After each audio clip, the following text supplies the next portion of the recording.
Hey everyone, this is Rob, I am Michelle. and welcome to Bunebape, your weekly podcast and everything you need to know about old school or RuneScape.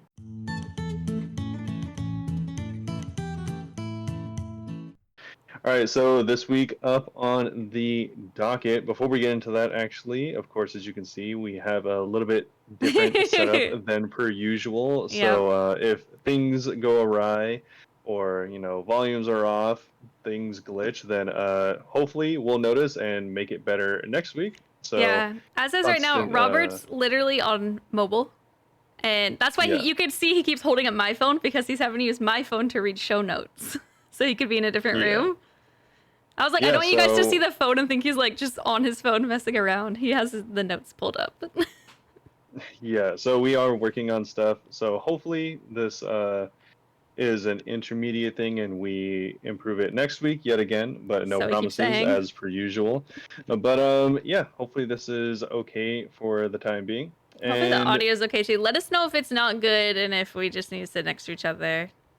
Then that's uh our last case scenario. We really don't want to because it's very uncomfortable while recording, but let us know. yeah. Either way, though, we actually do have some stuff to talk about, and by some, I mean kind of a lot of stuff because we actually have the sailing blog to go over. So that's Yes. pretty interesting. It's The going to be last sailing the, blog, right? yes, the very last sailing blog. This is going to be lore and integration. So we're going to see how it's all going to tie together and the reasoning, although I doubt this is going to be a tough sell for most people, as sailing has kind of already been in the game since the beginning of time. I mean, the islands In have kind some of way or always been there. another. Yeah. Yeah, like whether you're sailing to Ardoyne or Brimhaven, all those places Literally have been around anywhere. forever. So yeah, sailing's always been a part, but now they'll go into reasons why you can or can't go to certain islands, how death mechanics might work, and the lore behind that. So we'll be taking a look at some pretty interesting stuff that I think people had questions on. Hmm. And then we'll be going into the actual update this week, which is no pushover by any means, because it housed DT2, Yeah, huge the update. yeah, that next Grand Master. I think there's only five now in the Something like entire that. game. So Yeah, cool. something like that. So I was watching people struggle through it this morning, early in the morning. All the EU people were trying to get into it, and they were not having too easy of a time. Yeah. So it definitely seems like a challenge. Yeah, I haven't seen anyone stream it because I'm purposely trying not to see stuff. I actually saw what I don't know if someone posted as a meme, but it was a pet, and I actually felt very annoyed. And I was like, why would you post a picture of your pet right now? Like, I haven't even seen this monster yet. But anyway, Yeah, I that saw someone else. They got like a 1KC, like the quest pet, like 1KC from the quest. They got the pet. I didn't know that you could even get the pet during the quest. What? I have no idea. Well, So now I'm yeah, insulted I didn't get it apparently, from the one boss I've done so far. yeah, exactly. Wow, spoiler alert. All right, but I've only done one. yeah, so we'll be talking about that, our impressions of it so far, and then we'll be getting into the Q&A. Of course, as always, if you want to join our Q&A, any questions, RuneScape or otherwise, it can be other games or real life related, feel Hmm. free to ask us on Twitter, or formerly known as Twitter, if you're following that, and anywhere else, including our Discord, which is discord.gg/Bunebape. Yep. Feel free to join. We have a questions section and you can put them down there or just in general ask us anywhere really. So Yeah. um, Just yeah, specify for podcast. Otherwise, I will straight up answer you. yeah, exactly. Besides that though, before that rather, Michelle, how's it going? It's going good. I've done a lot this week. But first and foremost, birthday shout out to Ninja and Kofly. Happy birthday. Happy Ninja's our birthday. mod. Kofly is just Ninja's nemesis, kind of. I don't know. It's both their birthdays back to back. So happy birthday to them. And I had that written in my planner right above my notes. I got a couple skills up this week on the main, actually. So I got my Herblore up 2 levels, so I am 93 Herblore. Most of that was just from stuff that I happen to have in my bank. I just like went and did all my herbs, and then I was like, well, I'm close to leveling up again, so I bought the rest. Yeah, Um, you probably get a lot of herbs just from doing like raids and stuff like that all the time. you do get a lot. And I have a redeem on my stream to go and do an herb run. So I also have a lot of herbs from that. Oh, I had my subathon on Friday. That went really well. I stayed up till 6 a.m. and it was tiring. But one of the goals of the subathon that I had to do was to get a new Inferno PB. So that took 3 more tries to get a new PB. My last one was 32, and I got the runs I had after were 28, 24, and then my new PB is 45. So actually, like Nice. significantly more, which is pretty cool. I was excited about it. I was Yeah. doing its majors. I actually watched a video, like a 20-minute long video to help with Inferno. So I wasn't wasting as much food in the beginning, which I think is how I got by. But then once like it was the majors and the blobs and everything, it definitely became like a, all right, let's just see how long I could last. There was not really skill involved there. It was just brute force. Nice. That's But pretty yeah, cool. I'm excited that I was able to get a new level though, or new PB though, and also have been doing a lot of raids this week, and thankfully actually seeing like a lot of purples too. So I'm really happy for that because I did spend like probably close to 50 mil on Friday on bonds to give away. So I'm like, oh god, please, I need Dang. gold. Yeah. Yeah, it's a lot of money. Bonds are expensive. Bonds are like they're like over 9 mil because you have to pay to convert it to make it tradable.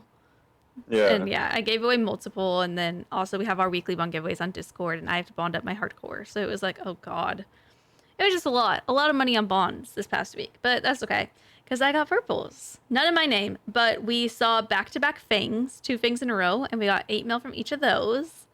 And then we saw a different day. This is actually last night, back-to-back mask, and we got 3 mil and then 2.3 mil for those. So. When is it going to be back-to-back shadows? And that's literally what I was wondering too. Like, what's with the back to back? And then last night, actually, a couple raids after the second mask, we got chaps too. So that was 20 mil. Nice. Yeah, So so money. a lot of money. The 20 mil made it all so much better. I was happy to get like the mask back to back because total it was only like 6 mil. But I was like, all right, like I have to buy so many bonds. So literally, whatever I could take, I'll take because I also want to save up gold to buy Missouri. So Yeah. I'll take what I could get. Yeah, I mean, one more shadow or one more of any of the new boss items, and you might be able to buy it. I know. That's why I was doing the boss off stream because, or doing the quest off stream because I'm like, oh, I really need to like try and do as much of this as I can before I stream tonight so I can maybe send some boss attempts. Dating got one of the rope pieces and sold it for 350 mil. Of course. Nice. Yeah, That I guess that makes sense because they're not like best in slot or anything like they're that. not. So We're going to go over it again more later, but they help you with your ancient spellbook. Pretty much. yeah. Yeah. So I mean, they'd be good for like PKing or stuff like that, but they're definitely not best in the slot. So it makes sense that they don't sell for that much. Yeah. I thought they'd be a little bit more originally, but I mean, also, I don't know what time he got it. Like, if it was out 12 hours or what. I think the first I think the first weapons would sell for a lot. And by Yeah. weapons I mean The pieces.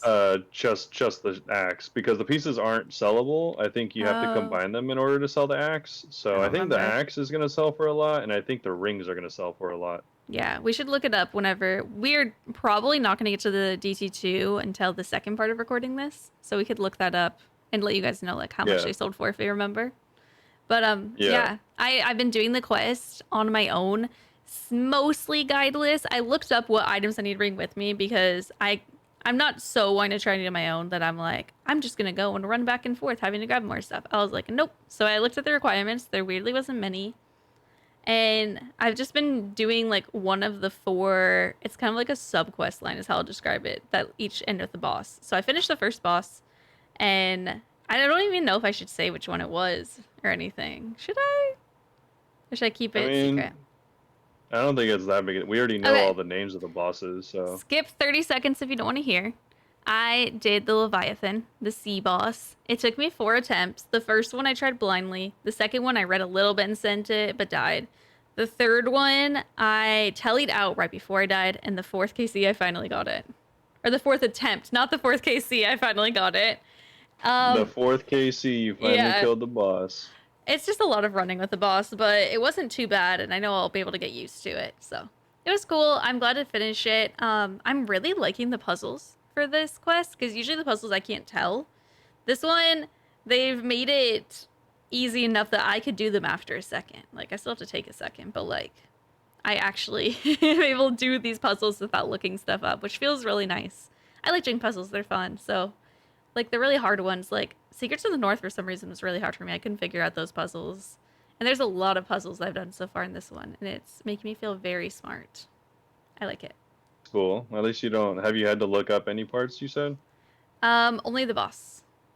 I think only the boss. actually Okay. I looked up one part because I was kind of confused where to go.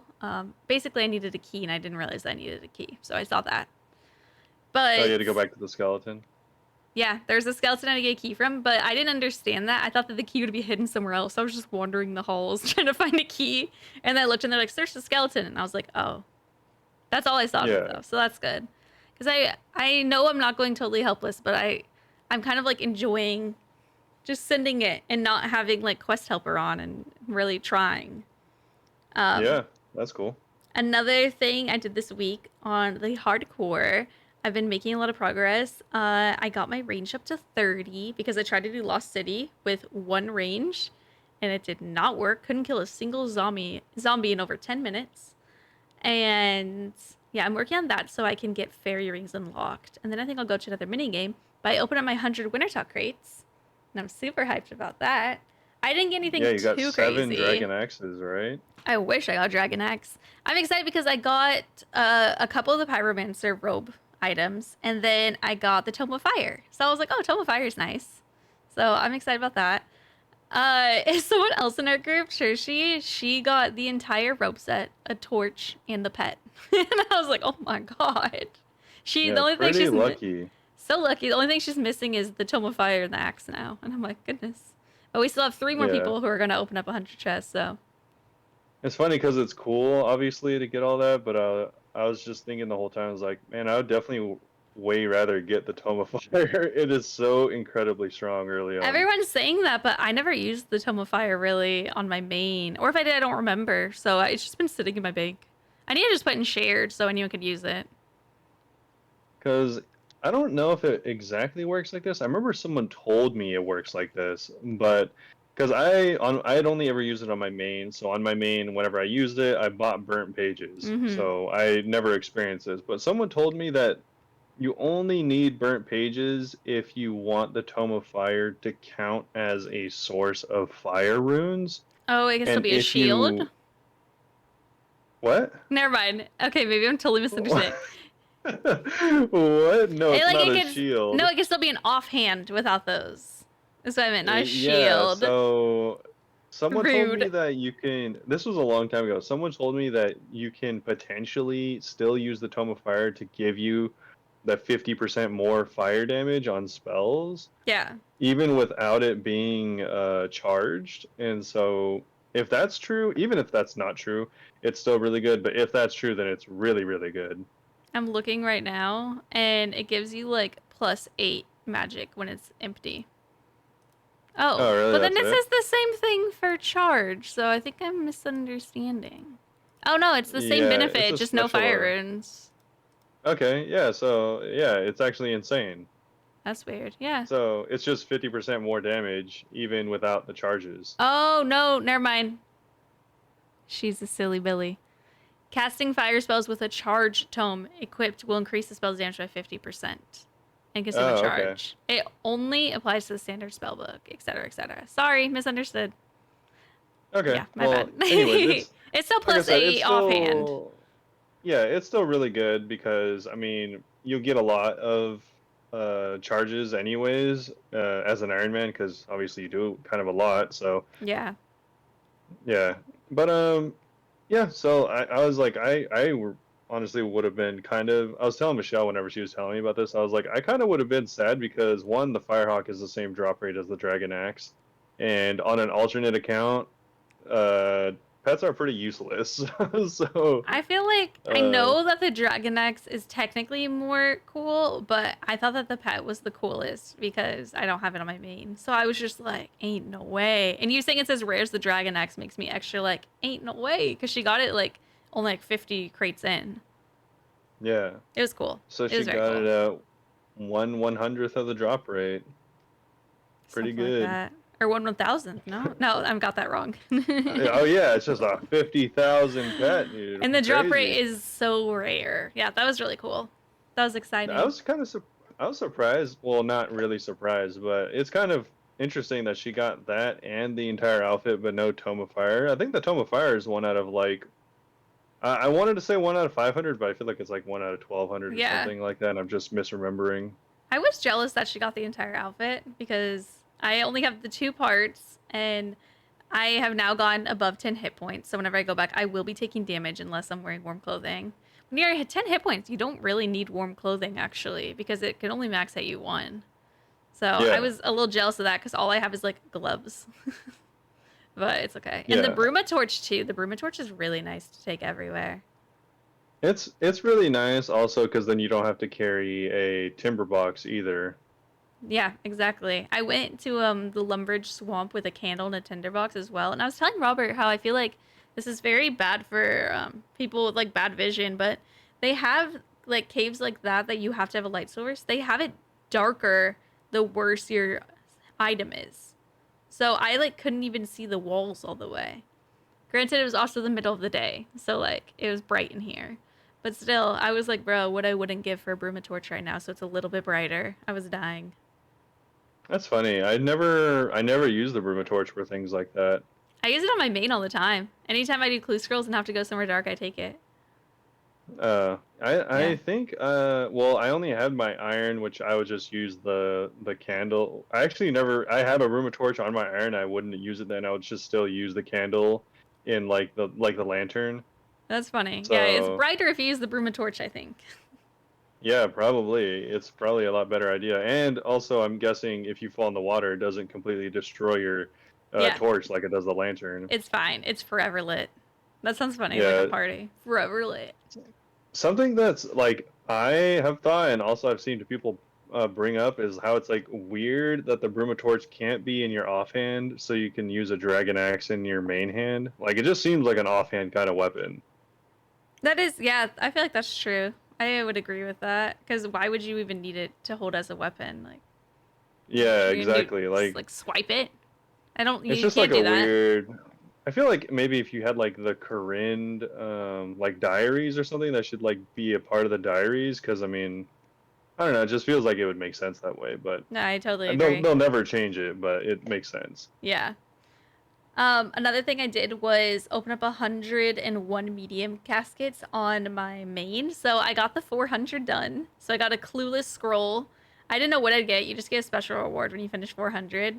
And it's kind of anticlimactic. I was just sitting there holding it, looking at it, doing nothing. I'm like, well, this is what I spent hours working on. It took so long. It was like 6 hours of the subathon was doing just that because you kept getting master clues and having to go do master clues too. I only had like 20 left whenever I started the stream, 20 left to grind, and the casket opening took forever. It was kind of Dang, weird. that's cool. Well, it's cool that when you did the master, you got the Bloodhound, right? I didn't even get a collection log slot from the masters. They're each like 400. Nice. They reached like 400k though, and I got 5, so like 2 mil. But from the mediums, I didn't get rangers, but I hit the boot table 4 times. It was so weird. I got the gold climbing boots twice, and then I got the sandals, and then I also got the other one that I don't remember. Manacles, the spiked manacles. Yeah, So best in the slot. everything but the ranged boots, it's fine. I did not end Yeah, up it's making much okay. money. Yeah. Maybe next time. Yeah, I'm probably not going to stack mediums as much now. I just want to hurry up and meet the goal of the 600 beginner, 500 easy, etc., etc. But if I Yeah, get them, I'll do it. why don't you do hards? I already done those. The goal's Oh, you did? 300. Okay. Yeah, I did that like a really long time ago. The goal's 300. I'm already almost at 400 because I just still do them when I do it. The whole point of me doing all this is that each one has like the different rewards. And I want to collect all of those rewards before I start turning in my clues to become master clues. Because everyone's like, why don't you just turn them in and get masters? And I'm like, because I want these random niche rewards that do nothing. Yeah, are you gonna have you done elites yet or No, I still have like 100 left or something. I'm trying to be better about immediately finishing my elites because I think because I've been raiding so much, I've been slacking. Because most of the time when I get elites, it's from raids. And I'll be like, oh, let's start another one. No one wants to leave and yeah. be like, wait for me 20 minutes to go to this clue scroll. So I'll try to do those like off stream or something maybe and stack them just so I could finally open them. Yeah, But yeah, that'll be cool, and then you'll get all the third age. So probably it's likely. But yeah, I've been doing so much and yes. Anyway, how are you? Oh, I didn't get the Alcatraz mug yet, by the oh, almost. You were way. close though, right? I got close once. I got the Grandmaster task, and then I haven't really been doing it much the past few days. We've just been saying normal raids to get money. Yeah. But Well, yeah, that's cool.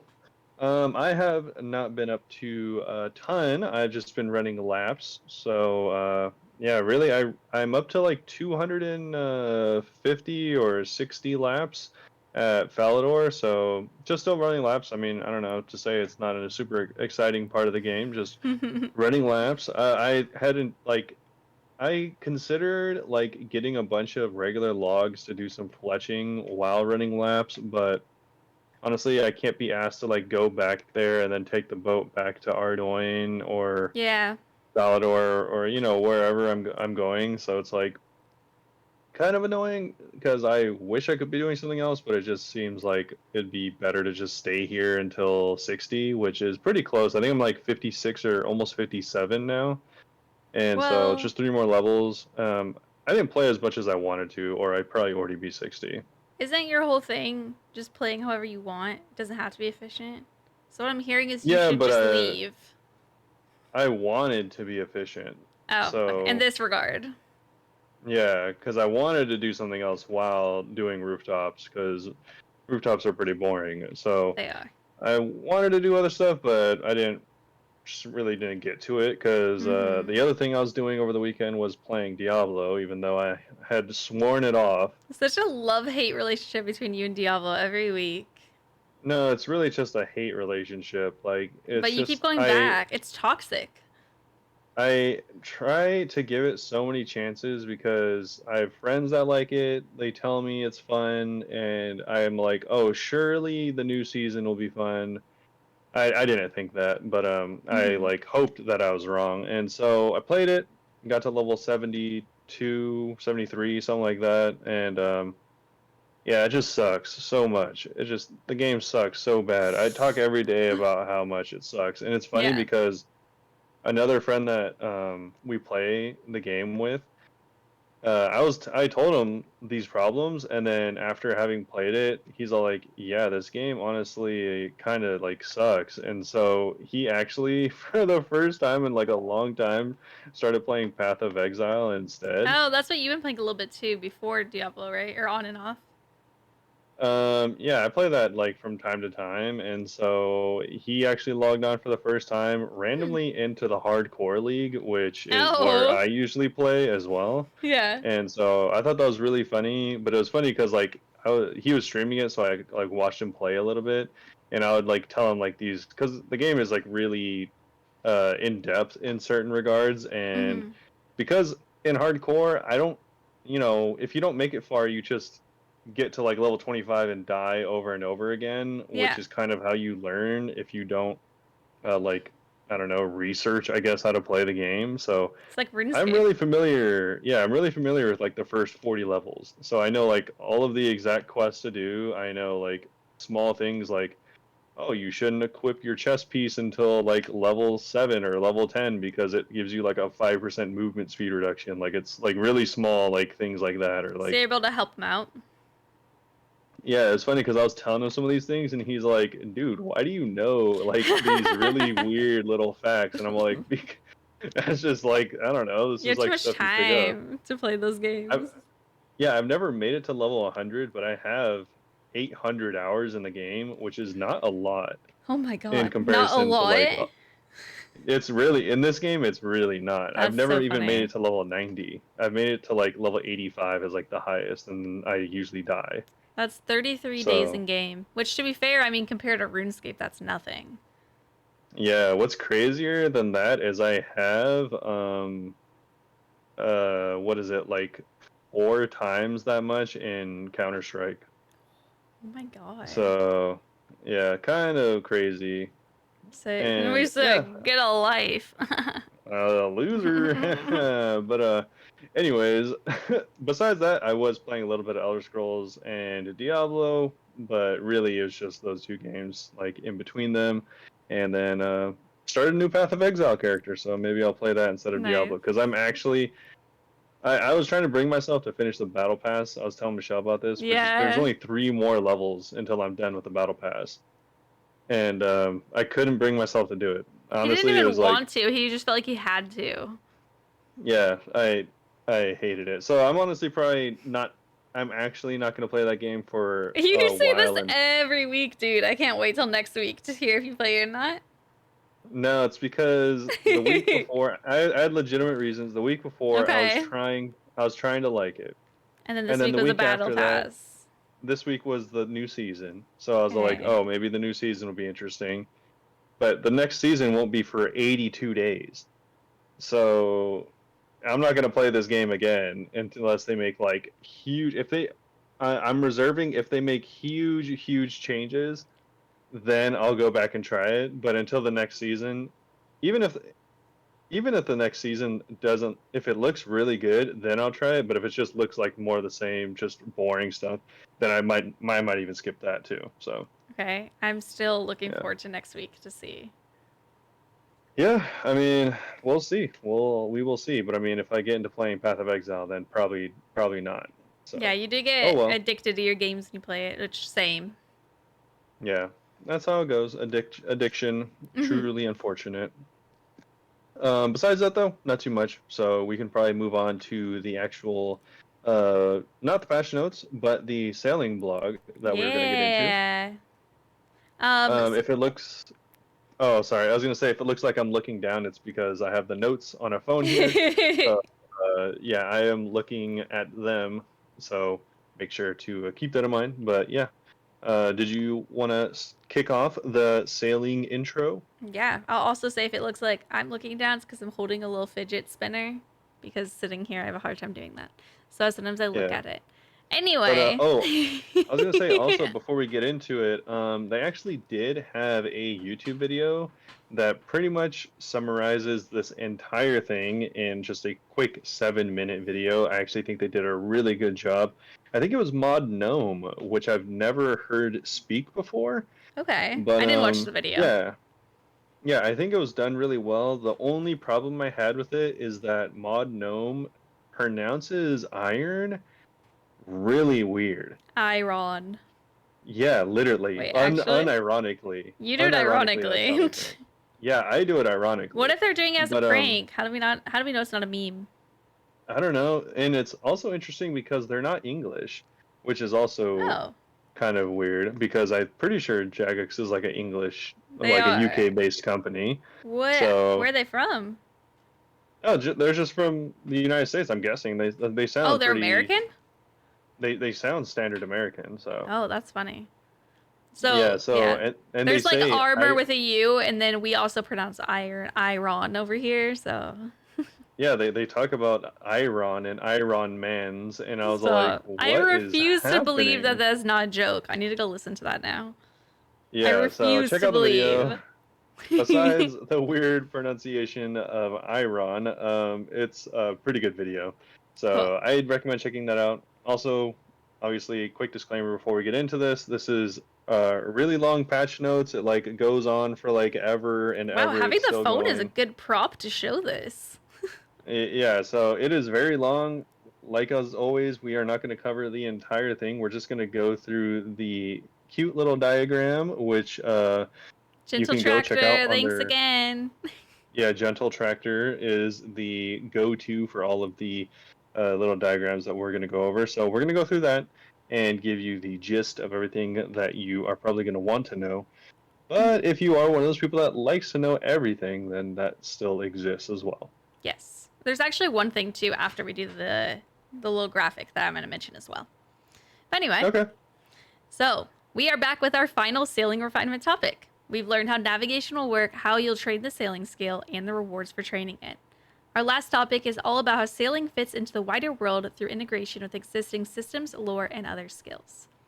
Sailing is said to be our most integrated skill yet, with an entire new part of the world to explore, new ways to use older skills, and some familiar faces. Through refinement, we've shown you how sailing fits seamlessly into the world of Gilnor. Now let's learn exactly how sailing will integrate. Are you sitting comfortably? Then let's begin. They'd say their little jokes. It's okay. And again, Yeah. we're going to be reading a visual representation created by the artist Chittle Tractor. Go check them out. They are very talented. Yeah, it actually looks really cool. It's like obviously not the main art that they're going to be using, but it looks really good. I like it. First, let's start out with the introduction. Welcome to the fourth step of refining the sailing skill, where we'll be covering the topics of lore and integration. It means it's time to dig a little deeper into the world of Gilnor and explore some of the narrative elements of sailing, as well as look at how it fits into the game alongside existing content. The act of sailing Gilnor dates back centuries. There's always been a need to transport goods and ferry people from one location to another, and sailing has long been a primary way of accomplishing this. For some, the reason to sail goes beyond mere necessity. It's about what lies out at sea that can't be found on the mainland. Merchants and pirates alike looking for riches, thrill seekers tackling oceanic challenges, or adventurers who yearn for discovery. Like all things in OSRS, whatever reason you personally have to sail is up to you. And we could just go back and forth reading each page. Yeah, sure. Yeah, there's 8 of them. Okay. But moving on to world integration, we have Maiden Voyage. This is actually going to be the new quest, so pretty cool way to start off your sailing adventure. It's Love going a to new start off quest. at Port Sarum with Rob. Pretty good name. Your namesake. Yeah, so it's going to be Ned's son. It says this this sailor has big dreams of following in his father's footsteps and becoming a captain. He'll hatch a plan to recover a legendary treasure long thought to be lost at sea. I'm sure it'll definitely be legendary. For sure. Um, 300 gold, yeah, 2 rubies. yeah, exactly. Unfortunately, the status of the vessel he's decided to quote unquote borrow isn't the only issue you'll come into during the adventure. The quest itself will be a great opportunity to familiarize yourself with a number of sailing elements, from navigating a boat to utilizing ship facilities, not to mention getting to experience the exciting events that will unfold as you find the most unexpected. Well, maybe it's best not to spoil everything. So, completion of the quest grants you a basic ship, so you're actually going to get a free boat. They haven't quite. They're having some questions about like how it's going to work for like irons and stuff like that. I Oh, forgot there's what an they update mentioned in the today, video. actually, that we'll get to the end. They did an Oh, update okay. specifically for that. So we'll read everything it says here, but keep in mind there's an update. There is an update. All right. Yes. But yeah, so you're gonna get a basic ship, and then you're gonna be able to set sail on the seas of Gilnor. And for anyone that did forget, the basic ship is only gonna do really well in the shallower waters. Yeah. If you want to go sailing into the bigger waters, I think you might be able to, but it'll be like really rough Your slash ship just impossible. breaks. I mean, maybe, I Yeah, like guess. I don't think you'll be able to. You either won't be able to go, it seems like, or you just won't be able to participate in any of the open sea stuff. Like Yeah. you'll just go if you just felt like going, maybe. Yeah. Yeah, I don't know. We'll see. Either way, we have the ocean map because speaking of going, you need to know where you're going. Yes. So it says the oceans would be divided into 3 types: shallow, open, and deep sea, with gradual barriers between them to avoid abrupt transitions. We'll also look to name different parts of the ocean, such as the Sarum Bay, Karamjan Sea, and assign them an ocean type. We can solve some of the world scaling issues thanks to classifying the more densely packed areas of the sea, like Sarum Bay, as a shallow sea zone designed for small scrimps that would take up less space. On the Ships. topic of spacing, on the topic of spacing, we could investigate the possibility of relocating certain islands, like Tutorial Island, that would allow for a better spread of early game sailing content around Sarum Bay. We know the world map is iconic, so want to get your feedback. As a reminder from the navigation blog, there are the way that they're looking to deal with the edge of the map is to create an endless sea filled with generic scenery, encouraging the player to turn back, simply due to there being no content there. So, Cool. confirmation that the world is flat. So, Stupid. there's Um, that. One thing I didn't really like was the maybe moving stuff around like Tutorial Island. I don't think that that'll happen as well because there's also like so much merch with the map of Gilnor on it that's like you can't really change it now. Like every puzzle, every Yeah, decimat, every poster is now going to be like irrelevant potentially, or less relevant. yeah. I think they're gonna have to take the L on that and just find a way around it, or just leave it there, or something like that. Yeah, I don't know. We'll see. I didn't love the idea of moving that around. Yeah, I agree. But next up, also continuing on world integration, is ports. So ports are a big part of sailing. They can be found all over the world, with some particularly important ports like Sarum, Catherby, and Relica playing big roles in your sailing journey. We still aim to have most ports be relevant in some capacity, though, and might even introduce a few new ones. So, for sailing, ports will have multiple purposes. These will be access points, ship storage, community hubs, obtaining a ship, which, a reminder, this could be either buying, building, or stealing, upgrades, customization, crew, so this is where you can hire and manage NPC crewmates, trading merchants, and accepting tasks. With all this in mind, we may need to subtly change or add to existing ports in order to take into account things like shipbuilding stations or new NPCs. We tread carefully though so as to not disturb the highly nostalgic locations. Crewmates. Many of you expressed a desire to have familiar faces join your ship's crew, and we're keen to offer such a thing. We'll have to pick appropriate characters and ensure their mainland functions remain intact, but there's a lot to choose from. A few examples could include Vanica, who would require level 60 Slayer, Elena, who would require completion of Song of the Elves, Sar Ketka, which would require the defeat of Zuck, and Evil Dave, who would require being suitably evil. And now I have learned that their examples that they say are not truthful, so I'm not expecting any of these. Since they said Dead Man Mode, Jad's gonna be there, and then they're like, we didn't mean that. I can't Yeah, believe they're this. like, it actually just would have been funny. It's not actually gonna happen. Yeah, especially the be suitably evil for Evil Dave. I'm just like, all right, you don't even mean it. Yeah, like I fully expected Zuck to be on the boat, but I'm Yeah, sure he won't be, so it's like we kill him, take his cape, and then we're like, and now you work on my ship. that's how it works. That's how Davy That's Jones how did it it. works. Yeah, exactly. Speaking of Davy Jones, actually, a surprisingly good segue, we have the existing systems, and this is going to be death. So the Oh, death system is a pretty important aspect of the game that will no doubt be relevant in sailing. We've mentioned before that a traditional death on a ship, aka your ship reaching zero, no, your hit points reaching perhaps, 0. oh, your hit points reaching zero due to receiving direct damage, perhaps as a result of your ship being boarded by pirates, will be treated like a normal death. So those ones I think are pretty obvious. I think usually Yeah, people you get would expect if attacked, you get, 0. yeah, if you get zero health, then you die. Yeah. But the part that people are kind of wondering is your boat. So if your boat receives too much damage or capsizes, this might be a little bit different. At this stage, it's still a bit too early for us to give a definitive answer on whether this should be treated like a unique failure state, separate from death, or not.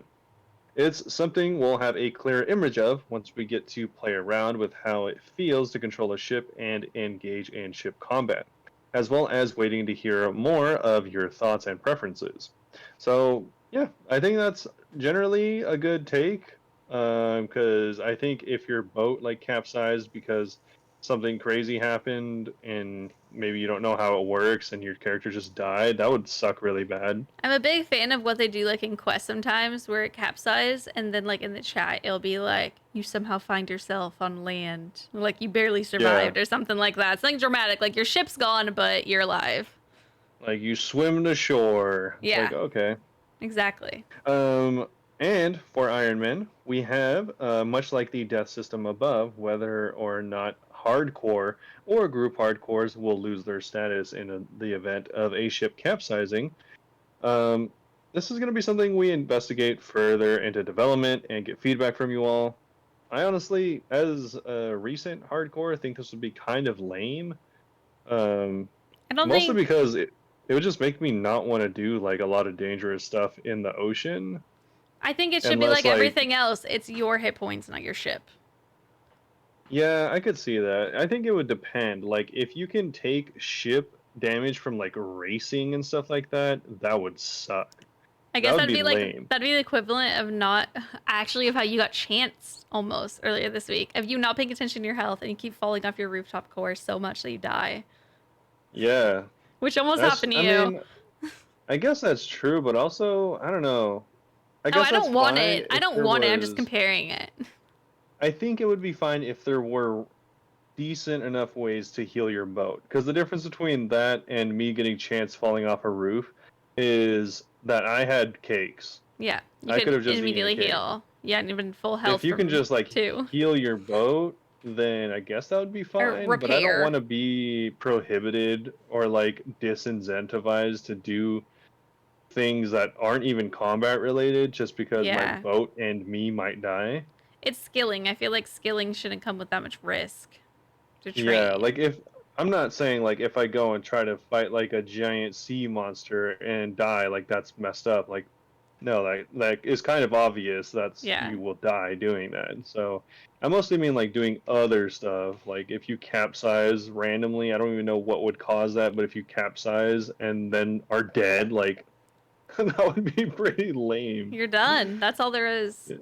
Yeah, but either way, they want to ensure the game modes are functioning consistently with the hardcore Iron expectation.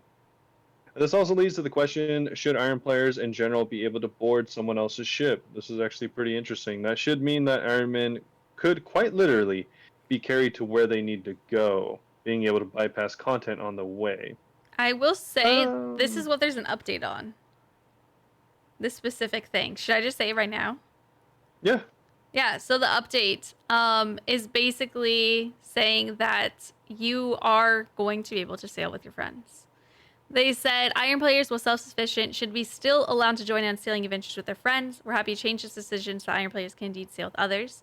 The specifics of how multiplayer sailing would work is still being ironed out. I made that. They said ironed, but they didn't make it like a joke. They should have. Exactly what you can do on someone else's ship and what you're allowed to do for Iron players will be addressed if sailing passes the lock and pull. Rest assured that we'll do our best to maintain the integrity of the Iron Man mode while still allowing multiplayer sailing. So you'll be able to do it, but it doesn't sound like you'll be able to buy I'm stuttering. It doesn't sound like you're able to like bypass the content as much as they were fearing before. yeah. What I was thinking, I'm glad they did this because I thought it'd be cool to be able to sail with other people. Yeah. Regardless of if they can drop you off in another port, I don't think that's that big of a deal. We're going to go over in a second. You can't get dropped off at ports that you haven't unlocked yet. So it's not even Yeah. like it's that big of an advantage. It might save you like a couple hundred GP, but it's not going to matter that much. True. I'd agree. Besides that, I think what they could do is like still allow other players to work the facilities on the boat, but if an iron does it, maybe just show that you're not actually getting the XP. They don't actually do anything. Yeah, like Yeah. it'll be the same as like if someone else tags a mob and then you hit it, it shows like the XP with a cancel Oh, sign yeah, over it. yeah. True. I feel like because like I feel like there's going to be almost no way in that you can't take advantage of hopping on someone's boat and immediately getting sailing XP. Yeah, exactly. I agree. Or I like think that's fishing XP or anything like that. You just shouldn't be yeah. able to get XP while on the boat, essentially. They definitely have to do a huge pull and be like all these bajillion situations. Be like, can irons do this? Can I do this? Yeah, that's why I said like just no XP on the boat, because then I think that's pretty self-explanatory. Just don't Yeah. plan on getting XP on the boat. True. But I don't know. That's just what I was thinking. Yeah. I think it's a good idea. Next, moving on to existing systems, they talk about quests. So, a number of quests have strong sailing themes or grant access to a piece of content on an island, either directly or indirectly. The approach we'd like to take is one where if you sail to these locations prior to the quest being completed, you'd be unable to dock your ship because the dockmaster there has not given you permission to do so.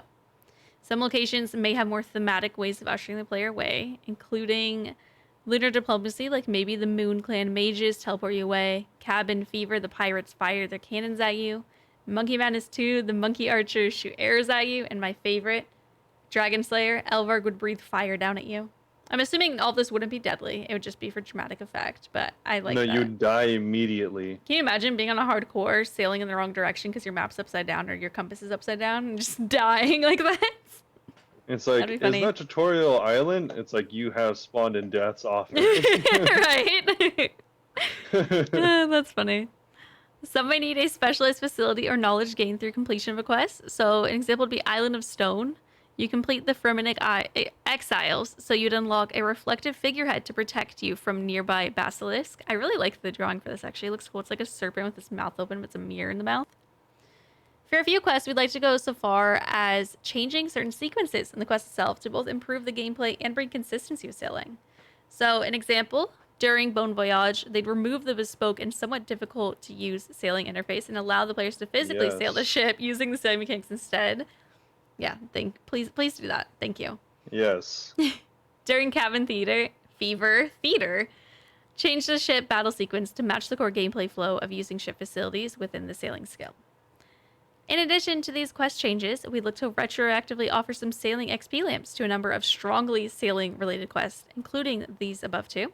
You'd be able to claim these from an NPC even if you've already done the quest, and they'd only be usable upon reaching a certain sailing level. I do like that we'd immediately get some sailing XP with that. Can't be mad. Yeah. Cannot be mad about that. Yeah. Pretty cool. I like it so far. I like the idea of, unlocking areas, and it all makes sense thematically, so that's pretty cool as well. Yeah, I like that they're having creative ways to do it rather than you just go up and it's like, it's just a little screen. You can't go here. Yeah. More fun. New stuff though, some pretty exciting stuff is going to be some sailing lore. So this is something Michelle has intimacy with, and that's the Tortugans Am being I a Tortugan? well, I mean, Michelle didn't. I called her Master Oogway earlier, and she didn't know who that was. So You pretty have to just funny. explain who he is, Robert. Everyone knows who Master Oogway is, He's except the for you. turtle dude from Kung Fu Panda, right? No, is it Kung Fu Yeah, Panda? yeah, it is. Because Robert came home from work and I was making faces at him, like sticking my head out, and he was like, okay, and then called me that, and I was like, what's that? He like started crying, laughing at me. I'm not a uh, turtle. Also, random Mandarin fact: the master in that one, Sifu, that's actually how you say master in Mandarin. So his name was just Master I Master. love that. That kind of reminds me of like Jungle Book, how they would say some of their names are just the names of the animals. Yeah, they're all Yeah. like, "Oh, tiger," which I Hello, guess honestly tiger. probably kids are totally fine with, even if they spoke Mandarin. So that'd be funny. Yeah. Anyways, though, Tortugans. Back to what we're talking about. The Oceanic Turtle Tribe member mentioned in the rewards blog called Tortugans. So anyone not familiar with the Tortuga, it's a pretty famous place in sailing, and these are the guys that live there apparently, or are from there. Who knows? They actually live on the conch-shaped island, the Great Conch. So they're just from Tortuga apparently. They themselves live in huts and caves on the island, surviving on fish caught at sea. They possess unique technology that differs from that found on the mainland, including novel ways of fletching. Cool. They're civilized people who each have a role, be it a fisher, scout, warrior, gatherer, or healer, and have great respect for their elders. A common tool used across their society is the spear. It serves them in multiple ways. It's actually cool. In the video, they mentioned that apparently the spear is like a way of passage. Like whenever you're Hmm. coming of age as a Tortugan, you like make and use your own specialty kind of spear. So they made it seem a lot cooler Cute. than they did here. Look Also, we have another group of people to be aware of, and that's the Barracudas. at the Reminds ant. me of this. Do you have the picture pulled up of it? Yeah, The guy in the bottom right? yeah. What's Oh, I going thought that on was. there? Oh, I thought that was. I was looking. I thought I was looking at the Discord call, but that's just the picture. Oh, okay. It's a dude with a Uh, weird face that looks sunburnt. That's very insulting. but we have the Barracudas. Um, so the Barracudas are a faction of thrill-seeking sailors who run the Barracuda Trials. Who would have thought? While they have a dedicated headquarters and may seem intimidating from the outset, they are a kind and loyal group rather, consisting of a mixture of people from all over the world with their share of love for the sea and sport of sailing. Whether that's charging through dangerous reefs, barely dodging monster attacks, or outsailing the greatest of storms, these days the Barracudas rally behind their leader Mako, Hailing from a small coastal village, he sets out to make a name for himself. There's a lot of backstory around this around this guy. I Uh, agree, right? They're I very. He's know. happening. Yeah, apparently this guy is going to be like integral because he has like the most backstory of it. Anyone Well, the here? same with the turtle Uh, people. They like got very descriptive with them, and I was like, oh, they are really counting on this. yeah, it seems like there's going to be like bigger quests surrounding this, and maybe it's like something you need to know, kind of like the Dorgeshin and stuff like that. Maybe. Although with Mako, I don't really see that happening, considering he's just going to be like the time trial event kind of Yeah. guy. So interesting. I wonder if it will go anywhere. I think they just like lore. Maybe.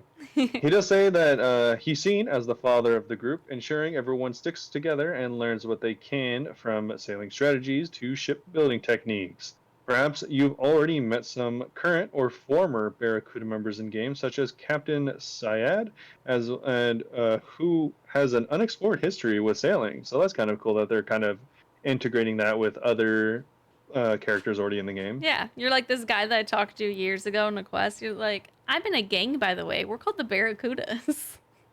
Yeah, he's like, actually, I'm literally a gang lord. Yeah, So, but yeah. So speaking of gang lord, we have alliances. kind of the same, I guess. So, Same thing, really. the Alliance of Merchants. Merchants are found at ports and make money from transporting goods and selling them. You've likely met some of these merchants already, from Trader Stan's trading post and charter service to Ali Morrison and his far-reaching commercial enterprise LLT, LTD, Jesus, Limited? What is that? Limited. Oh, Limited. To protect, I was thinking LLC. To protect their shared interests, the various merchant groups come together to form an alliance. However, looks can be deceiving. Behind the scenes, the life of a merchant is both competitive and shady. Merchants paying pirates to target competitors' ship, or paying off the nobles who will give them the best trade deals, are just the tip of the iceberg. You get to interact with these groups in a number of ways, from supplying them with goods you find while sailing, to buying their unique wares, or completing tasks for them. The Shipwrights Association.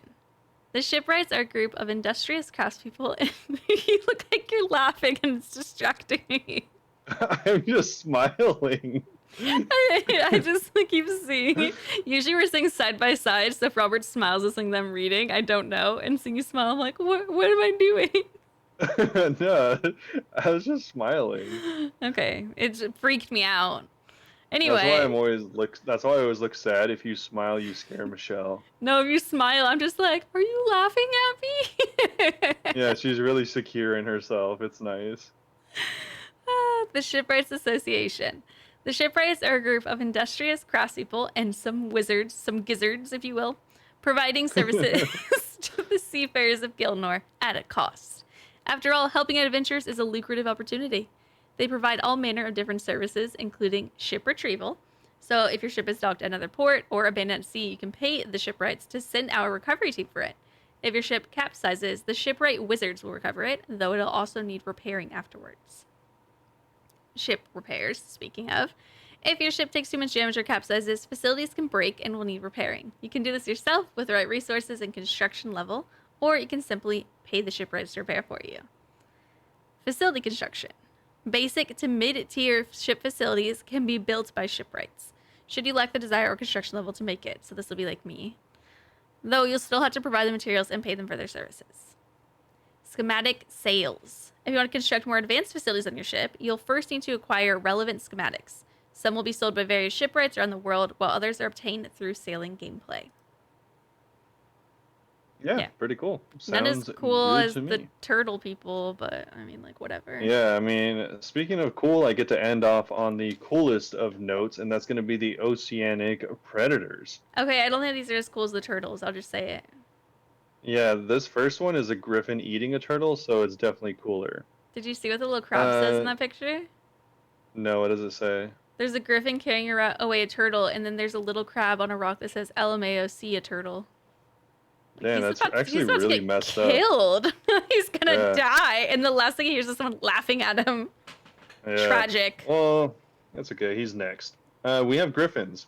They live high up on the Great Conch and prey on lightweight Tortugans by picking them up and dropping them from great heights to split their tough shells. Wow, this It's a is tragic incredibly death. brutal. That's like an awful Truly death. brutal. Um, those with access to the Great Conch will be able to fight griffins. However, as a fun twist, the weight system you'll have to make yourself heavy enough to not get picked up in order to have them in order for you to take them on. So I guess you have to be a hefty human in You have to order to be not get picked thick. up by these. I like that because everywhere else you go, you're like, try to be as light as possible. And here, people are just going to be bringing like the most heavy things that they have. And they're like, you can't get me. I feel like it's gonna be It's probably not going to be very much. I feel like it's gonna be interesting, but after the first couple times that you run there without having weighted stuff on, you're gonna be like, "Wow, I hate this place and it Oh, yeah. sucks." But let it be known, the Michelle of the past who has not tried this said, that sounds cool. Also, I think it'd be a Yeah, hilarious animation to have your character just start getting flown off with a griffin. yeah. We also have sea legends. The deep sea are home to some terrifying beasts. The sailors share tales of these few examples of such legends you might encounter while sailing. So the couple of examples that you might be familiar with, or more than likely not, because they just invented them, I was are like, what do the you mean? is going to be Rakar, the Thunderbird, a mysterious creature that lurks in the clouds, magnifying the storms found out at sea. Also, in the video, they mentioned this bird is only found near very large storms, and Cool. also Sharai, The which is Sharai? like shark with an H instead of a K, so Sharai, a massive underwater horror that likes to feed on ships that venture too far from land. Obviously, they just like eating wood. Kind of looks like a goblin shark. I like it.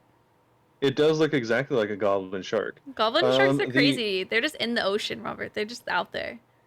They're extremely deep underwater though, so you'll But I never mean, see they're one. just existing somewhere like a little goblin. That's so weird. Sorry, Yeah, goblin sharks like really weird me out. They're one of the weirder sharks. yeah, they are. They're scavengers though. The Dark Dame. So this is the final one, a dreaded pirate ship that seemingly appears and disappears as if by magic, You know, they. or as if by Davy Jones. I was just gonna say they didn't include a picture, so I'm imagining Davy Jones' ship from SpongeBob. Oh, really? Yeah, Nice. precisely SpongeBob. Okay. Actually, just SpongeBob. Yeah, I'm just imagining SpongeBob just walking up to you and smacking your boat. You just hear his little feet walking over. Squeak, Squeak, squeak, squeak, squeak, squeak, squeak, squeak. squeak. I'm ready, and then he gets Anyways, that's smacked. it. Yeah, that is it for the update. So we're going to wrap up the lore and integration topics. Hopefully, we've given you a sense of how existing characters, quests, and locations might be integrated into sailing, as well as giving you a glimpse into the backstory and lore of certain new groups like the Tortugans, Barracudas, Alliance, and Shipwrights Association. This also brings us to the end of the 4 main refinement topics of sailing. If you've been with us the whole time, thanks. Your involvement has Thanks. been great. If you need a refresher on any of the previous topics, be sure to read the full dev blog, but that is going to be about it.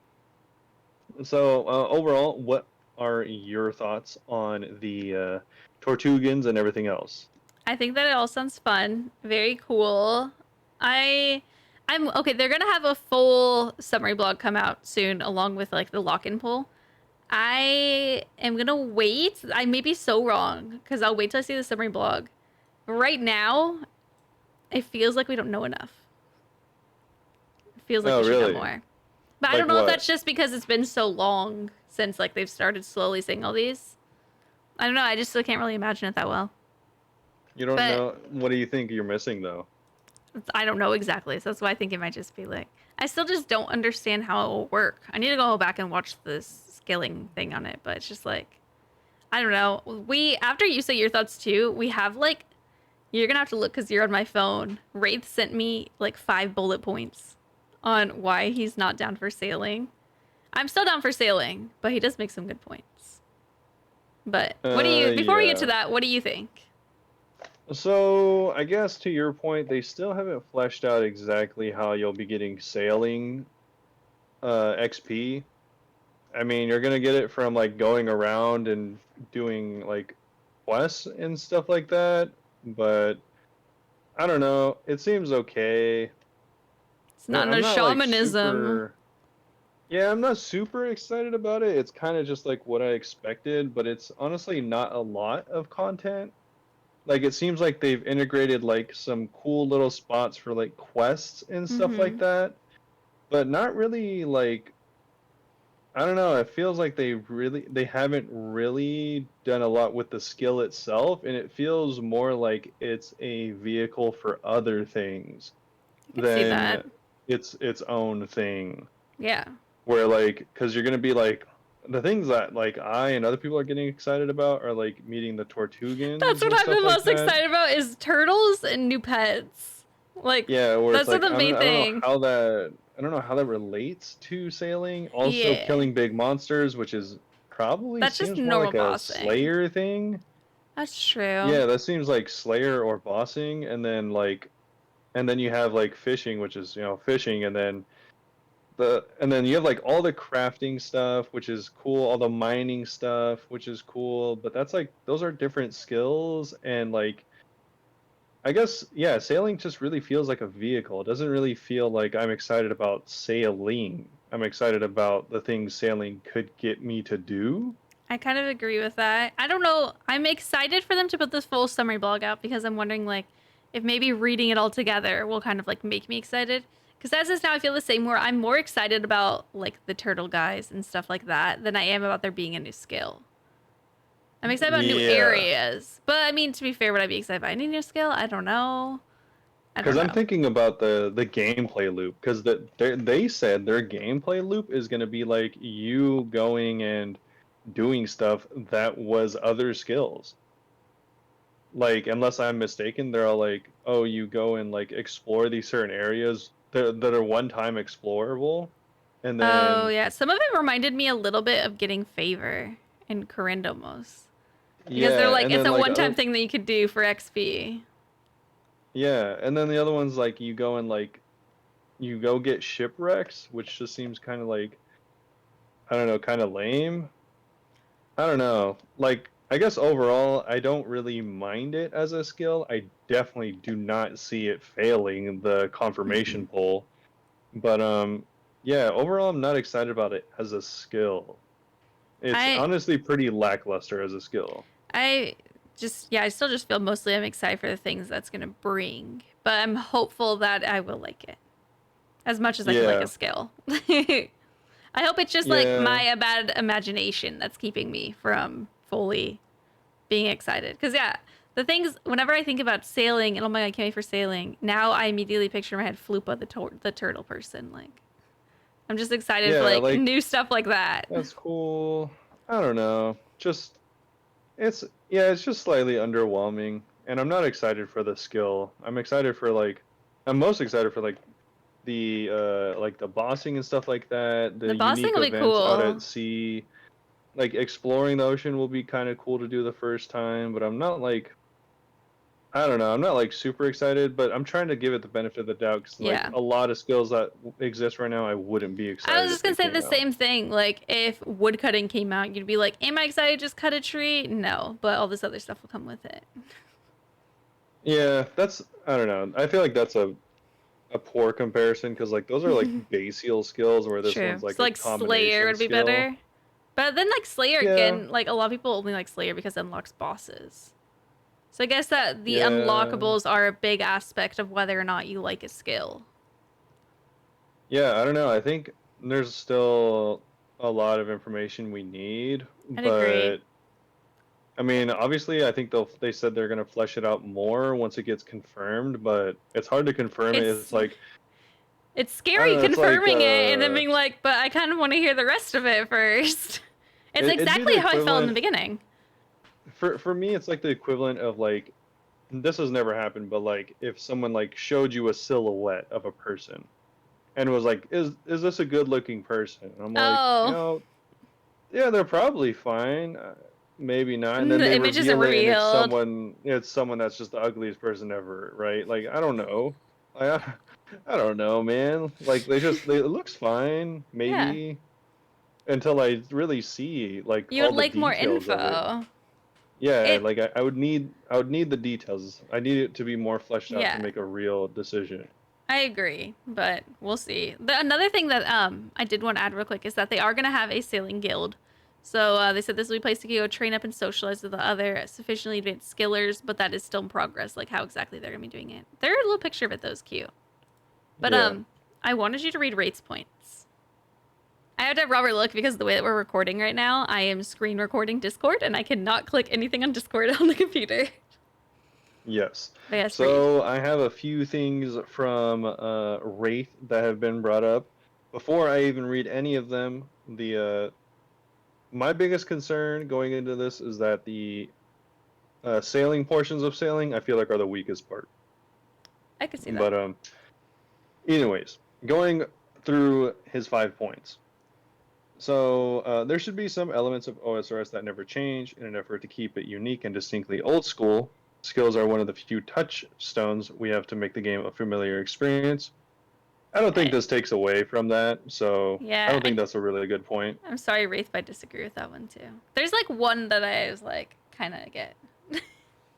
I think this would be a concern if like now fishing, the best way to fish was in the open sea.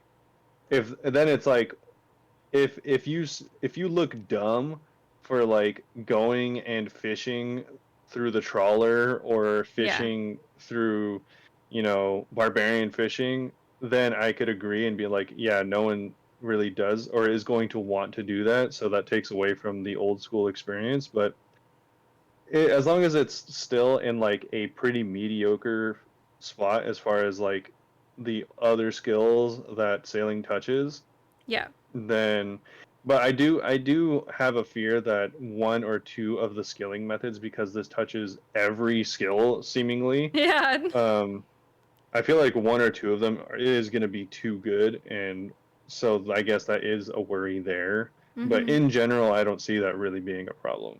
Yeah. Number two is, if Jagex cannot design a skill that delivers on the four benchmarks they offered, it shouldn't be added.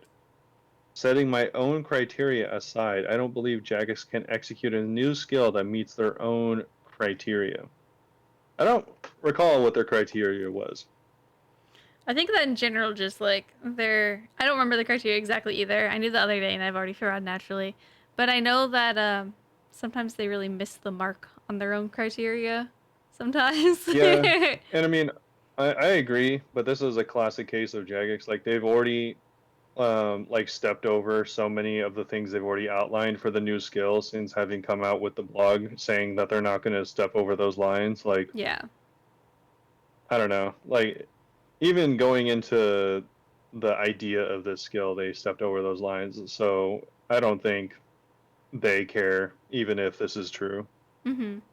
The next is going to be the net effect of a new skill will add additional grind to an already tedious game.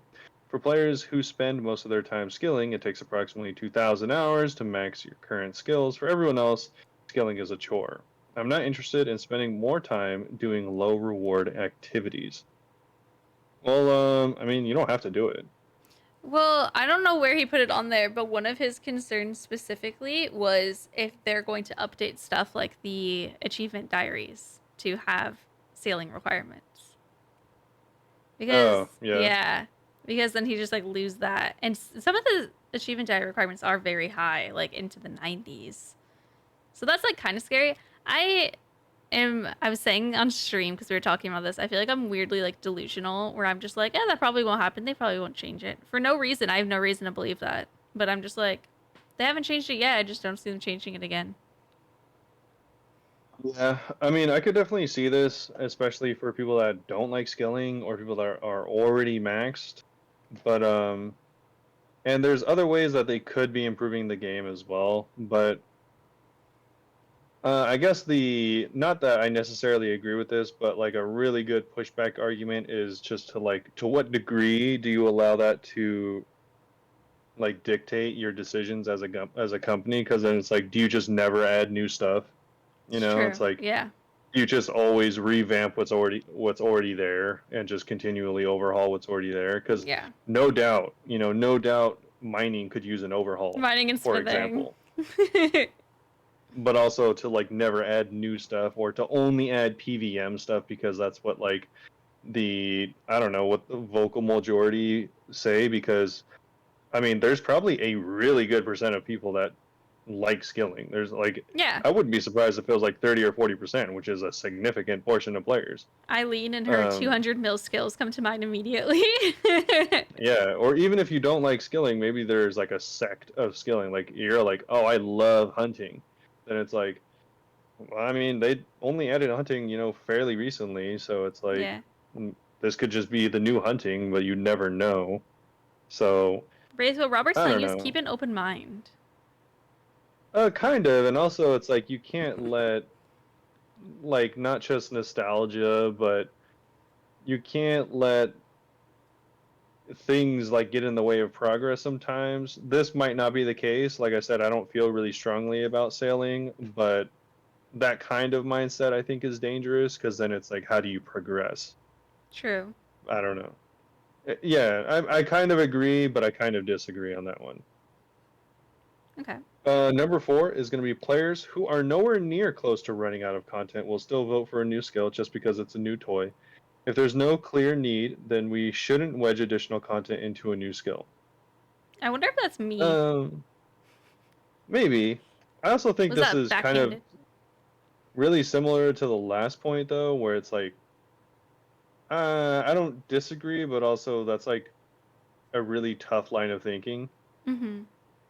Like, I don't know, like, and what do you, also that's like super subjective. There's no clear need for a new skill. Like, when will you ever need a new skill? Never. Like, when Well, will you need any of Ray the doesn't want a skills? new skill, so that's really that's probably Exactly. what I was Like, thinking. but you can do this in reverse. When did you Mm-hmm. ever need like, I don't know, like hunting? Like when did you ever need rune crafting? Like you could just Yeah. buy all the runes, or you can just like have them get made by someone else. Like you don't need any of these skills. Like so, it's like, what do you mean by need? Like, Yeah, they're always just kind of inserted into the game and made relevant. yeah, it's like, Yeah. do you even need leveling technically? Like, should your character just spawn at max? Like, because if you only like PVM and being max and not skilling, then yeah, technically that's all you need. But it's like, I don't know. That's a really like not a bad way of thinking. That's just not a game way of thinking. I guess Okay. that's like it's cool to like that type of gameplay, but I don't Yeah. know. It just seems like no one else would agree with you. I like hearing your thoughts Uh, on it because we talked about this so long on stream the other day. Someone else was agreeing with Wraith the entire time, though. Someone else that doesn't want new scale. yeah, But yeah, I yeah, was and like, I like want to know your thoughts too. yeah, I think the majority of people that only PVM will not want this skill or most new skills Mm-hmm. because they don't like it. It's just one more detriment to them, which is a valid concern. Yeah. Um, and fifth and final, they say Jagex should focus on the most urgent updates with their limited time and resources. There's an opportunity cost of developing a new skill that simply isn't needed badly enough. I would prefer Jagex fix the skills we currently have or choose a better project. This is the only point of their 5 points that I do feel most strongly about, Mm-hmm. in that I agree. Yeah, I was saying that too. I was like, the last one, I was like, yeah, it kind of wish that they would maybe not totally revamp, but make a few fixes for like mining and smithing and stuff before they totally brought a new one on. Yeah, so like the other ones I feel like are fairly subjective and, based on how PVMers like to play the game generally, Mm-hmm. but I think this one is like honestly more objective than all the others combined because like there's It's a very good point. so many problems. There's so many problems with the game Yeah. that could be fixed, but there's just like adding more. It's like you should just finish your food before you put more on the plate, right? Like that's kind of Yeah. like what I'm thinking here. It's like there's already so much to do, and they're clearly behind. They haven't done leaks. They haven't done new Dead Man stuff until now. They haven't done like any of this other stuff that's already been successful. And on top of that, the game's still already in a state of disrepair when it comes to skills like mining or Mm-hmm. like herb lore. Like those skills aren't good skills by anyone's I standards. was talking Like about Herbler the other day, and I was like, Herbler, you just literally just sit there and make pots over and over again. What is this? yeah, like rune crafting's also like not in a good place. They have this illusion of it being in a good place because they added a new mini game that doesn't make you hate the game. Like if you ask anyone between 1 to 70, they hated the game before Guardians of the Rift. So it's like there's plenty of things they could be improving on. Mm-hmm. But yeah, they're just like adding more and more to their play, and it's like at that point his other points make more sense because like when is it enough for them to be like, all right, we need to like retake a look at the game Yeah, but it's kind of because we've like already got like fires to put out. it's kind of what you said too. At what point though do you decide that you're gonna add more stuff? It's like a weird balancing act, I guess, of like fixing stuff while Yeah, also adding, because you can't just stay fixing stuff forever and never adding new stuff. But they are yeah, I agree. maybe trying to do everything quicker than they need to, and they were trying to like do the prayer book and stuff, and it's like this is kind of a lot happening at once. Yeah, like they're yeah, exactly. So like they're just like trying to add so much more stuff and like there's just things that they're not putting their thought into, like Mm-hmm. the prayer book, you can tell Yeah, that they just didn't that put got any thought canceled. into it. Yeah, like that. I Deadman mean, mode last second being added. yeah, the dead man mode, I think they put like some thought into that, but I mean those it's not like a really unique idea or anything like that. Mm-hmm. And it took them like a long time to come out with that. Yeah, Leagues, obviously again, they still for some reason aren't pushing their most popular game mode of all time we're all waiting. for whatever reason. Yeah, there's just so much stuff, but again, it's like obviously it's not going to ever be perfect, but Mm-hmm. I think certain things in the game are in such a poor state that it would warrant being more important currently than a new skill. Like if Yeah, every skill got forestry, then I'd be like, all right, cool. Everything is in like, a much better state. It's not like a complete, teeth pull doing any of these skills. Maybe then we can move on to a new skill. yeah. But as it stands, these skills you AFK them because you'd like It's end yourself if you had to miserable like to grind not. them. Yeah, Yeah, like if it's like you either AFK mining because it's like you just want to pretend you're not actually there, or you just blitz through and grind it doing like 3 or 2 ticking because you hate yourself I still and need to you do just want volcanic it to be mine though. over. Anyone watching who's thinking volcanic mine, we still haven't tried it yet. I've heard good things. Yeah. But yeah, and we just pick on mining because that's the most obvious Yeah, offender. But and that's the one I've been I training mean, recently. other ones aren't really good. Yeah. And I mean, smithing was recently saved by things like the foundry, but like that's even though that's a fast skill, it's not a good skill. So it's like Mm-hmm. there's other tweaks that could be made as well. It's not just an Yeah. XP thing. There's a lot of improvement that can be made to the skills already, for sure. Yeah, but anyways, that's a good talking point. So let us know what you think about that as well, Yeah. and if you think we're just totally wrong and agree with everything Wraith said, let Are us know. you Or team if Bunebape you, or team Wraith? yeah, let us know what you think about the new update, and we'll see you all tomorrow. Or Yep. actually, in just 1 second. So here we are back with Desert Treasure 2. As you can see, setup is slightly different. Hopefully, Again. again, quick reiteration. Hopefully it sounds, hopefully it'll continue to get better. And if Yeah. not, then obviously it's a work in progress. So Yeah. We we will switched his continue on with mic. the update. His mic, he has a real mic now. But his camera quality is less good because weirdly his phone was better than this webcam. So, and Yeah. the reason I sighed So whenever he said it hopefully, too is this is our second attempt recording today because we tried another one and it didn't work. But anyway, yeah, hopefully this isn't too jarring going from the different qualities, but yeah. we'll see. Anyways, we can get into Desert Treasure 2. Pretty exciting that this finally came out. It's been a long time coming. Yep. And they even mentioned as much in their first paragraph, saying that that this is like the millionth time that they've reiterated everything already. Yeah, we are not going to expound on everything as deeply as we normally would because we've gone over this information at least 6 times by now, I'd say. I want to say 10. Yeah, I want to say at least 10. definitely a lot of times. Yeah. Luckily, at least though, everyone does seem to be fairly happy with the quest so far, as well as the bosses. Yeah, I liked it a lot. I finished it yesterday. Nice. And so, along with that, they even mention here in the very first part of their Desert Treasure recap, they did have feedback stuff, but we'll go after that after the actual update. Mhm. But as far as the regular post goes, they even mentioned in the beginning that we've already covered a lot of this information. So, yeah, unfortunate. But they do say that hopefully everyone gets a chance to see it before they play the quest. So if Mhm. you did miss any of this stuff, and if we skip around, then you can check out the full thing on the news post, or it's already up on the wiki. Yep. Or one of our other This, episodes. I'm not even joking. We've gone over it in detail in our episodes. yeah, she is definitely not joking. And speaking of not joking, they actually put out a ominous warning at the very top of the post for any unaware hardcores of any kind, whether you're going to be regular hardcore or group.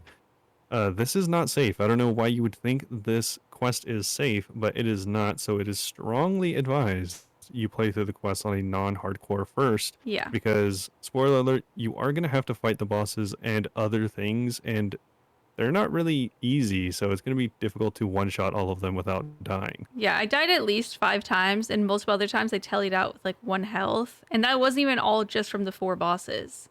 Also, I did want to say, Robert, that I love your commitment to the segues. How I was talking about joking, like she's not joking. Speaking of joking, neither was Jagex, and I'm like, please. Yeah, you gotta you keep always find those a way. smooth segues. The best is whenever your Smooth segues don't segues. make sense, though. You'll just be like, speaking of this, and then you'll be like, actually, not speaking of it. You just use the segue to segue into something else. You And I always just just wanted gotta to keep them say, rolling. it's great. Love to see it. Yeah. And speaking of segues, we are going to roll right into this really smooth segue talking about the quest itself. Mhm. So, Desert Treasure 2 will take you on an epic journey across Gilnor, from familiar locales to places you've never seen before. You'll fight 4 tough bosses. Dark, I'm just going to call him Duke Suck, Just say the because that's Duke. just a way better name. People have just been calling him the Duke.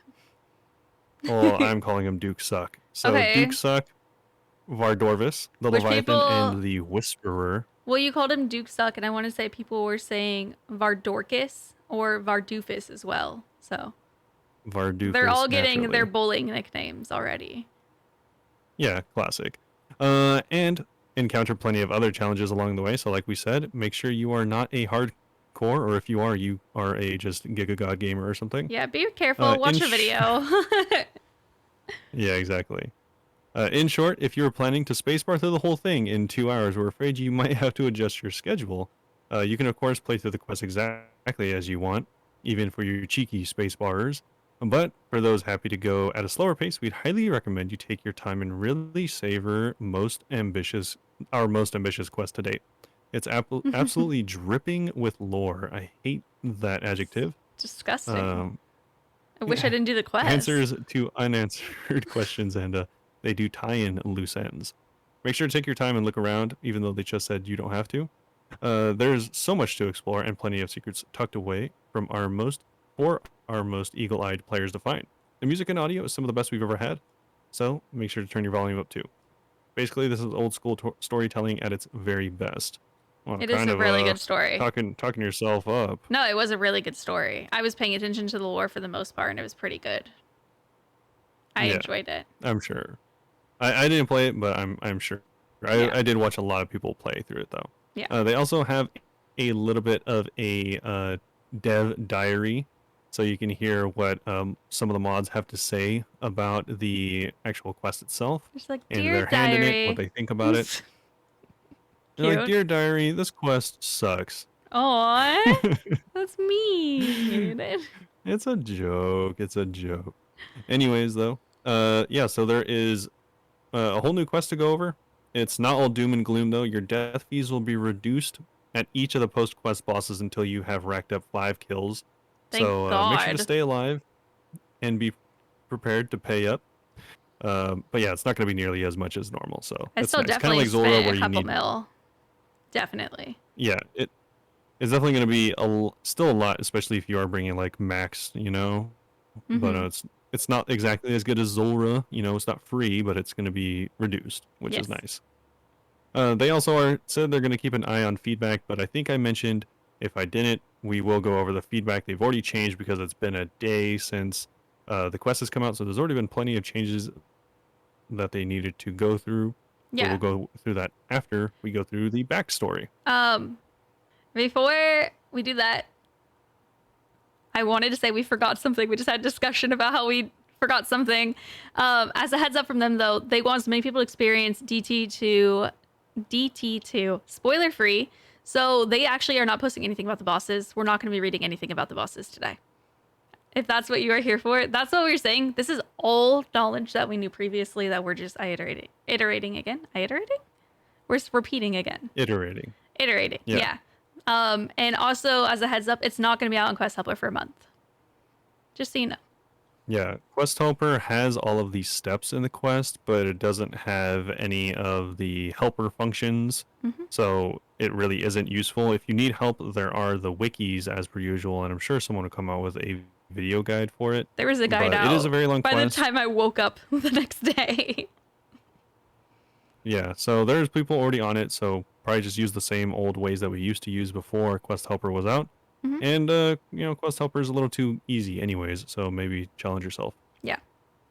But moving on to the backstory. But, yes, moving on to the backstory. Take it away. Yeah, during Gilnor's Second Age, the world was dominated by the empire, the likes of which had never been seen before. The areas now known as Asgarnia, Mistland, and even the wilderness all once flourished under the banner of the Empty Lord.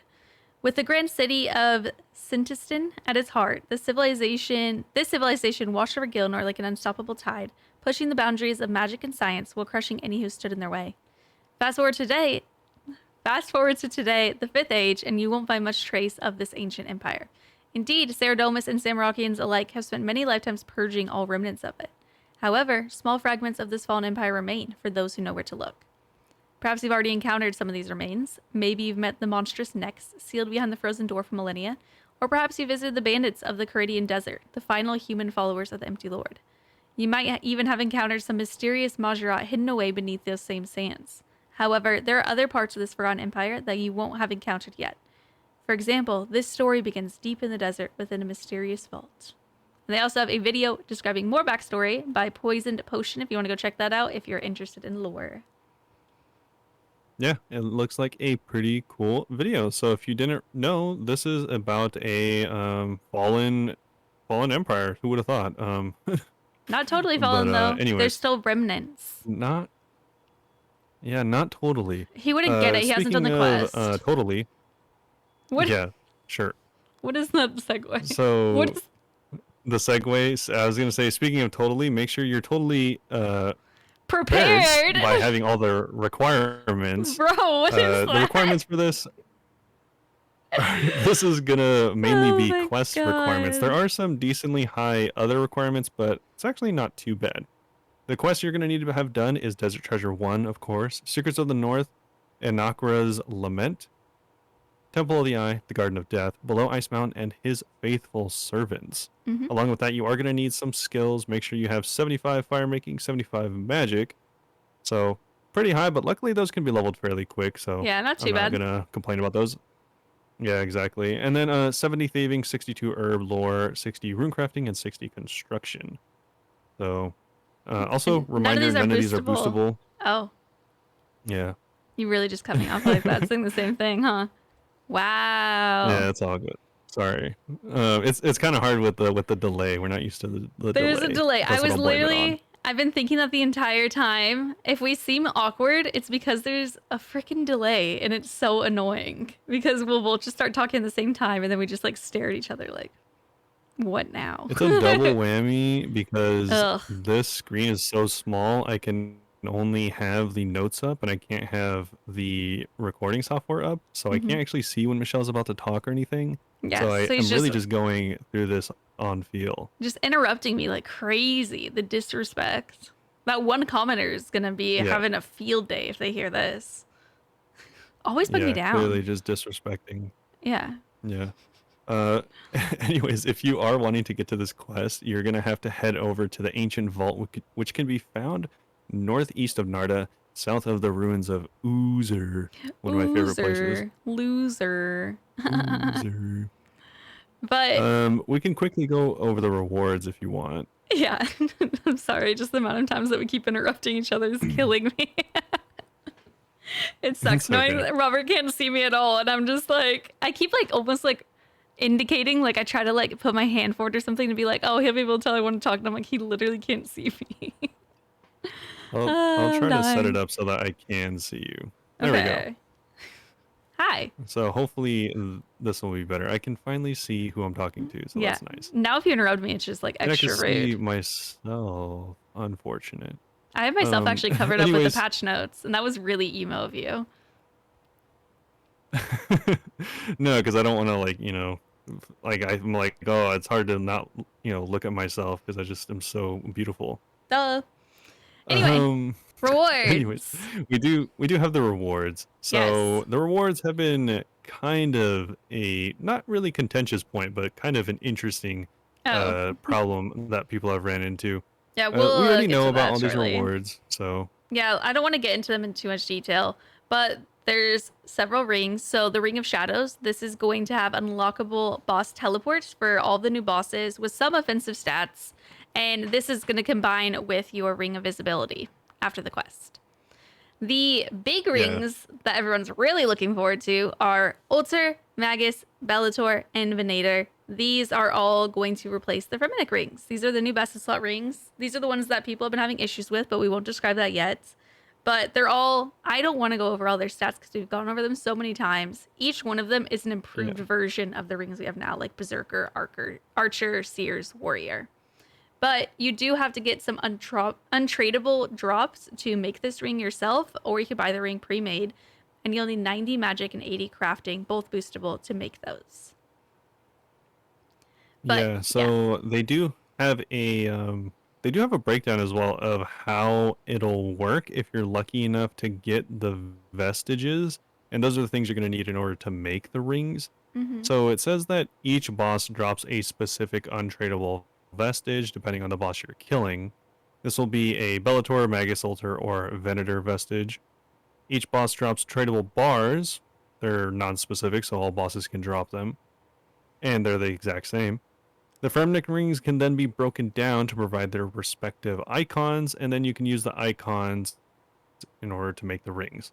So pretty simple. yeah, They you'd also say that think. you have to combine the I'm hinting. I'm hinting. what? I'm hinting at the stuff that we'll say later. I said you'd think. Don't Yeah, you worry would about think, it. We'll but it get is to not that it. easy. Yeah, it is definitely not that easy. Either way, they do say combine the vestige 3 bars and a Fremnik icon to make the new ring. Of course, crafting like this hasn't occurred on Gilnor for a very long time. Perhaps it's worth seeking out a particularly knowledgeable Fremnik for a little bit more about these rings before you get started.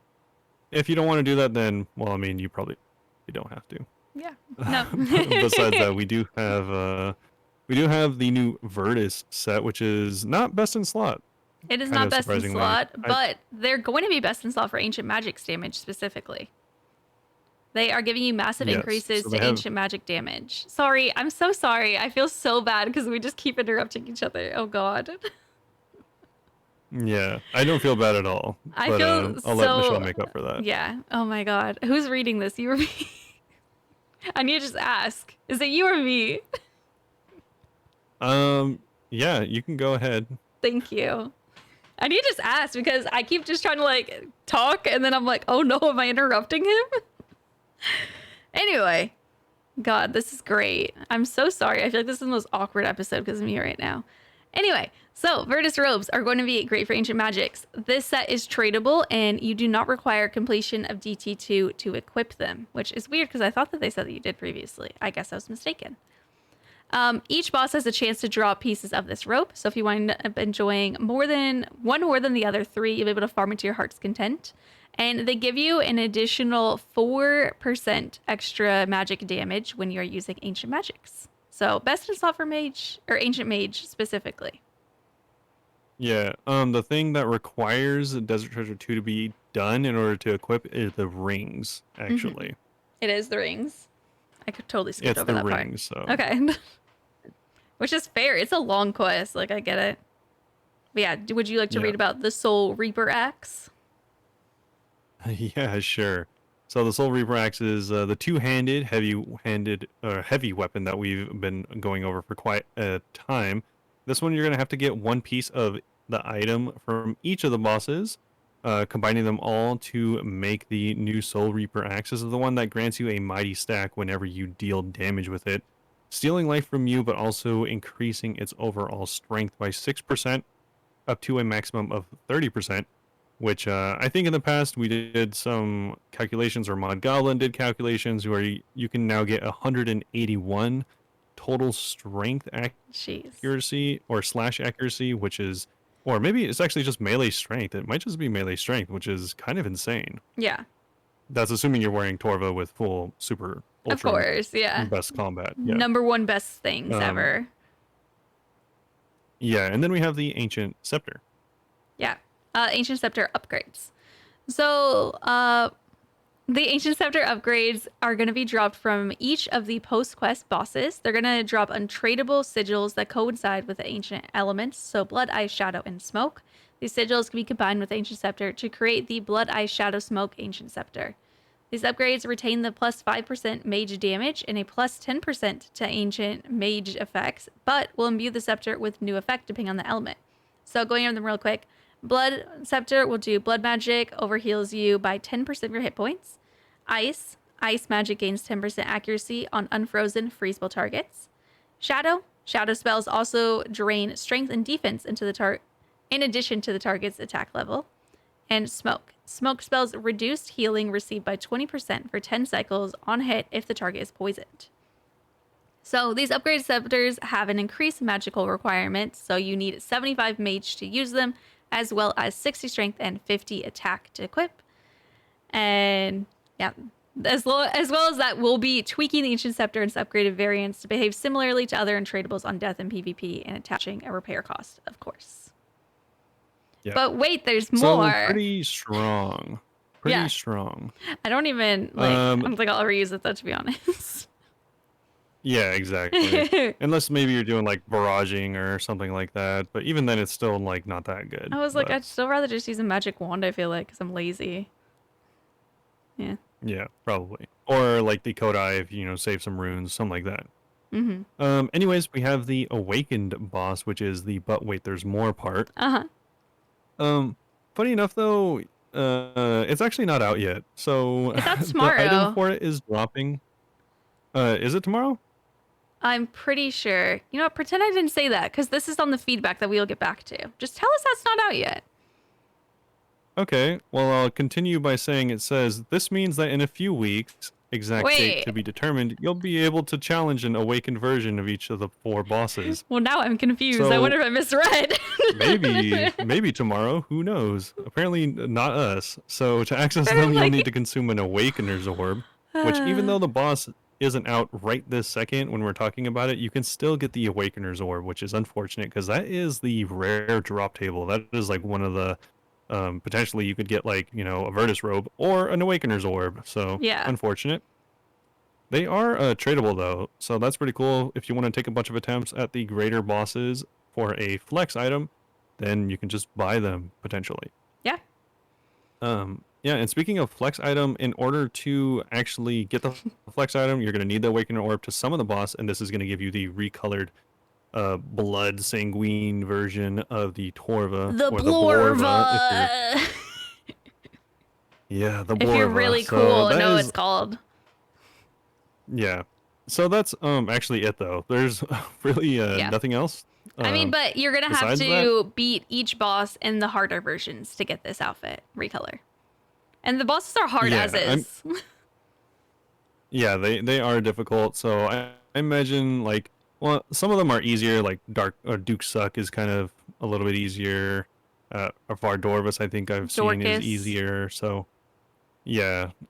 So yeah, maybe it won't be too hard. I'm sure some people will do it right away. But no, some people will. But for me, it's gonna take a few months if I get it. I mean, I don't even own Torva yet, so I'm really not in a rush. Yeah. And besides that, there are some other changes, really not too many, just a handful. In case you missed it, the Jagex launcher, you can now reorder characters on the Jagex launcher, so that's something that people were asking for just last week. They also made it so you no longer need to enter your bank PIN after hopping worlds. It's assumed you have the relevant settings toggled. I And for players on the actually, C++ client, that was kind of annoying. I actually experienced that a lot. I was hopping around like buying stuff, and I was like, bruh. oh really? I don't think I've ever noticed that really. No, it was an issue this Um, week only. That every time that you clicked oh, your bank okay. after hopping a world, you'd have to re-enter your PIN. Oh, that makes sense. That's a Yeah, weird bug. yeah. They also had another one. Your hairstyle will no longer lose volume if you die wearing certain I headgear. want to see these flat Kind of hairstyles funny. so bad. Yeah. They also are leaving off the leaves pruned from farming patches. As far as loot tracking goes in the C++ client, that's No, they no good, not necessary. So they took that off. no, they And they are. also They recently, Robert, you got that wrong. They are tracked now. oh, they are tracked. Oh, You they just saw are. you saw I don't, leaves and were like, oh, they're leaving it off, but they're not. They're adding it. no, I saw leaves and knew they were talking about leaves, but I was thinking to myself, who would want to track leaves? I know you're like they realized that they didn't need that, and as you're saying, that's why I said your name like that. I was like, Robert, no, they just added it. And I was like, who wants leaves? But apparently someone It'll be does. relevant in Forestry Part 2, supposedly. Another thing that people probably don't want but is available is the new official client is available on the Jagex launcher. So if that's what you like and you don't use Runelight, then there you go. And Cool. players are also no longer able to use kept on death keys to drop items that are usually dropped on death. So apparently Iron Man armor was being traded through gravestones. Oh, nice. Classic. Yeah, classic. So I guess with that being said, that's pretty much all the patch notes. So we can move on to what they Feedback. changed since these patch notes and the patch has been released, because there were some fixes that they wanted to go through. Yeah, so the first thing we're going to talk about is the ring drop rates because there is some confusion. They even tweeted yesterday saying, we've seen some speculation that the ring attachments aren't dropping. Before it snowballs into a mystery deeper than the Majorat, we'd like to confirm one thing. They can drop. We checked. And everyone was getting very sussed out, especially because they continue to say, what we can say for now is that they don't drop in the same normal way that drops do. We'll share the full mechanics with you all in 2 weeks. And everyone was like sketched out. People were like speculating that you had to like use the Soul Reaper axe to maybe even get the rings and just all kinds of crazy stuff. So they said in a tweet, to clarify, you don't need to do anything special or unique. What we mean by this is what's going on behind the scenes is different. So no need to perform emotes in real life or put Nan in the cage as the clock chimes midnight. Just kill bosses and have fun. And they didn't even wait the 2 weeks. They just told us how it works because everyone was like, you liars. No one believed them. Yeah. They ended up Yeah. telling us almost immediately because I feel bad, but they made it it sound was, so sketchy. yeah, it's really weird. I mean, the thing is, people are like, oh, people thought you had to do something weird because even after 8 to 10 hours of grinding or even longer, people weren't finding the ring, any Yeah. of the rings, Which, or any pieces of the rings. unlike other quests in the past, the quest bosses even drop their pets. So people were still even getting like 1 KC pet while in the middle of the quest. So it was just like extra weird that people were getting robes and pets and all this stuff, but no rings. Yeah, so as of this morning at like 4 or 5 a.m., whenever I was watching people stream, there was only 1 Magus ring in circulation. Yeah, I heard Maybe of one last 2. night. Yeah, like someone said they might have had the second one, and the first one sold for 2 bill. So Yeah, it was the only ring in the I- game. What a flex for whoever had that. yeah, for the like limited time. I'm sure there's more now, but they've explained it because people were wondering if this is either just a giga rare drop or you had to do some witchcraft because no one was getting them. Yeah, they were thinking it could be like a perfect Turns out kill. it's just, yeah, like so many different things, but it turns out it's just a giga rare drop essentially. And the way Yeah. it works, as they described it, is Vardorvis, for example, if you wanted to get the Ultor ring, Vardorvis has a 1 in X chance to roll onto his unique table. Unique table contains the Executioner's head, the axe head, the Virtus piece, chromium ingot, and the Ultor vestige.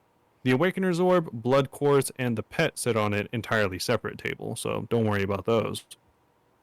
Players have a chance to roll onto the Ultor vestige, obviously. The not obvious part is this next one. After hitting this roll 3 times, players then actually receive an Ultor Vestige drop. Yeah. So they equated this to working pretty much exactly how the Venator shards work for Phantom Muspa, but for whatever reason, they decided to make these drops invisible and Yes. just tied to your character. So So, you might have 2 out of 3. Yeah. So the way that works, yeah, they're just invisible. So you have to get the same drop. It's not actually Giga Rare. I'll go over that in a second after I say this. But you have to get the same drop 3 times before you actually physically see the drop, which is like kind of annoying. I like seeing progress. It reminds me of like totems and like Current. I like seeing the different totem pieces so I know I'm close. But they talk about how they wanted it to be like one big drop rather than like the shards from the Venator bow. But I did want to say, because you were saying how it must be like Giga Rare, they said while the number of kills overall each boss is high, a lot of these are made by players having secured one kill for the quest itself, or from players hopping around between bosses to figure out which is their favorite. So this drop system means that the lowest theoretical kill count for obtaining a vestige from Vardorvis is 3 KC, even though this is still like highly improbable. So it's just, there's not going to be the 1 KC drops like there is with the pets because it's literally physically impossible for it to happen with this item. Even them saying it's not that rare is just kind of wrong, though, because I mean, if it wasn't Giga it's rare, but it's we not. would have more than one. Yeah, I was going to say we'd have more than one from people having farmed since 2 a.m. until 2 a.m. the next day for us. I think so in 24 hours, only one was dropped. I think it's probably rarer than the Venator bow because people were having. Were those shards tradable? Do you remember? I think that they are tradable. They are tradable. Yeah, from so the Venator, yeah. So everyone they are could tradable. combine their shards and make a bow. Whereas this, they're all untradable. So that means that a lot of people would have to be grinding the same boss, which most people weren't grinding the same boss last night. People were just doing like 1 KC and then like going all around, or only just doing the 1 KC. So I actually get what they mean, is that most people weren't staying at the same boss long enough that I'm sure that the drop rate's like, to get a ring is probably 1 out of a few hundred. Most people, barely anyone probably got like hundreds of KC last night. Yeah. I don't know. It's weird. I agree. I think it's more than likely people were just hopping when they had maybe potentially even 2 of the invisible shards and just didn't know it. It sucks because it's a little like gambling now. You never know if you have 2 and you need to like stay for a 3rd. It's really weird. Yeah, it's kind of annoying because just like what you're saying, like if they wanted to farm this for like money or for something like that, then they just like have to, as soon as they get the actual drop, they just like stop because they're like, all right, cool, I've gotten the ring. I can't get another ring. Farming again. But yeah, exactly. Yeah. It'll take at least 3 KC if I'm insanely lucky. Yeah. I don't love it. Yeah. I like seeing it, physically seeing it, so I know how close I am, because I guess that they're thinking it'll motivate you to keep going if you're wondering where the ring is. For me, it does the opposite. What keeps me motivated is seeing that, like, if I saw the 2 things in my inventory, I'd be like motivating, like, okay, I really need to keep grinding to get this 3rd now. Personally. Yeah, I think they could just do something simple, like, because this needs to be fixed. I don't see them keeping this in the game. Yeah, there doesn't have to be anything physical. They could put something in the chat box that has like, you have a feeling. That's what I was thinking. Yeah, like you have a feeling something, and it can happen 3 times, and then the 3rd one you get the ring. Yeah, I was thinking like maybe when you enter the room, it's like, oh, you feel the tingle of like 2 like shards or something. Like who knows? Who cares? Yeah. Just add something because it's weird. This is not what you wanted to implement because this is not good. Yeah, I don't like it much, but I mean, we'll see. I don't know if they'll change it. We'll see. I think they'll change it. There's nothing good that'll come from this. Like, it's not like, oh, people are going to farm more. It's like, no, people are just going to be disincentivized because they know unless they farm the boss for, like 300 more kills, the chances of them getting an actual drop, who knows? They might be on 1 after 7,000 kills. Exactly. You don't know if you're going mega dry or not, or how dry you're going, which is going to be very frustrating. But they don't. The reason I'm worried is because they didn't mention anything about if they're going to be part of the cold fix. So the cold fix, the small tweaks that we're about to go over are going to be out at the usual time of 11:30 a.m. BST on Friday. So like 3 a.m. my time tonight.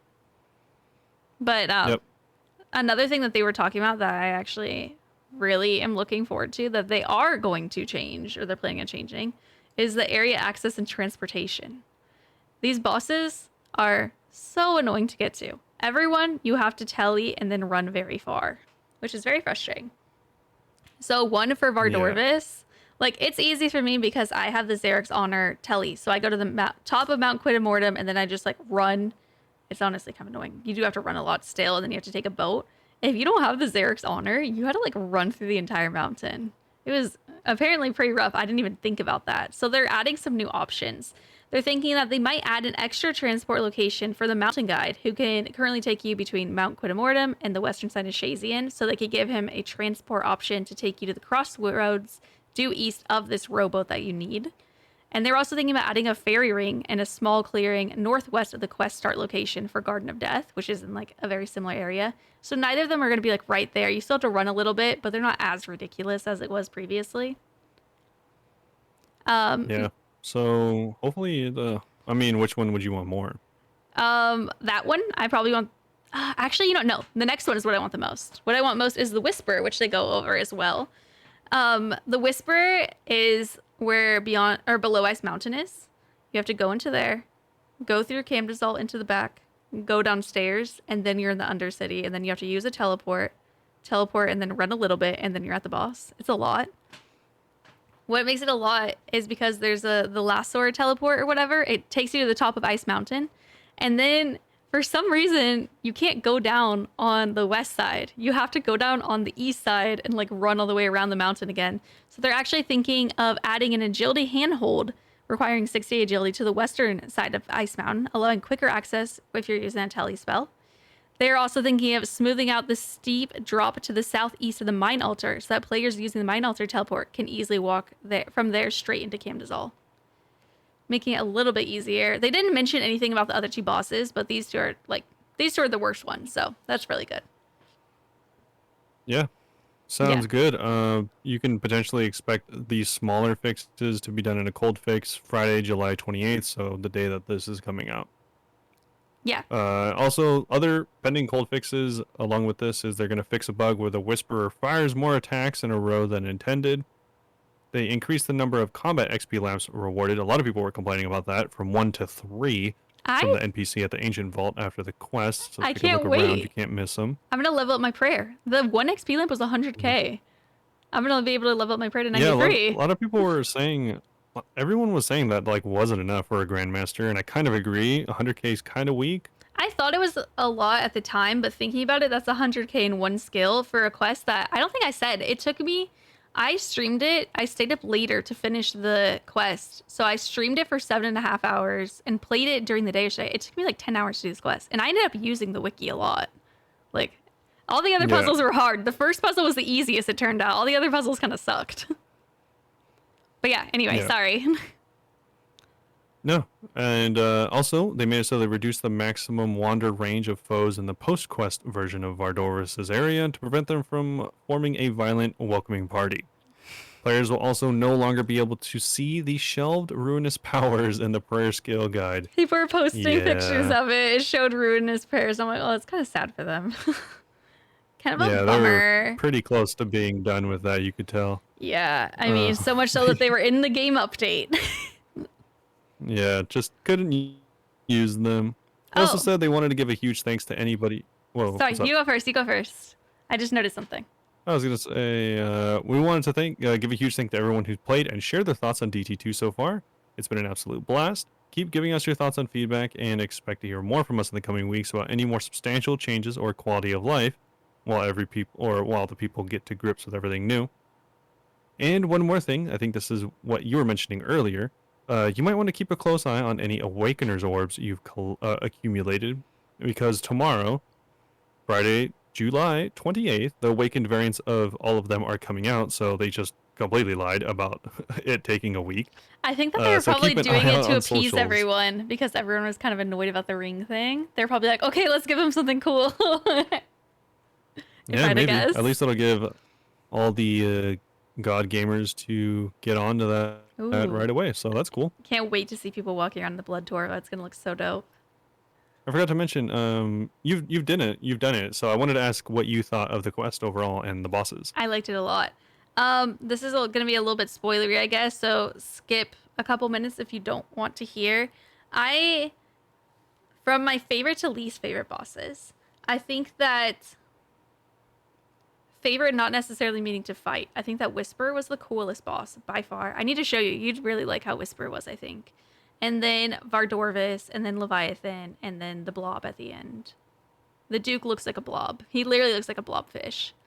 But what I didn't Yeah, a like, lot of people joke and say it looks like a Jabba the Hutt. people are making jokes about him looking like he was English and stuff because he just like his teeth were messed up. It was just a stereotyping. Anyway, sorry for English. But one thing I didn't like about the Blob was before you kill him, you have to you have to fill these vats with ingredients around a room. And it's like very Howl's Sepulchre-esque. Like you have to like watch out to not get hit by these things. Like that could hit you for 60 and freeze you. I got hit by those several times.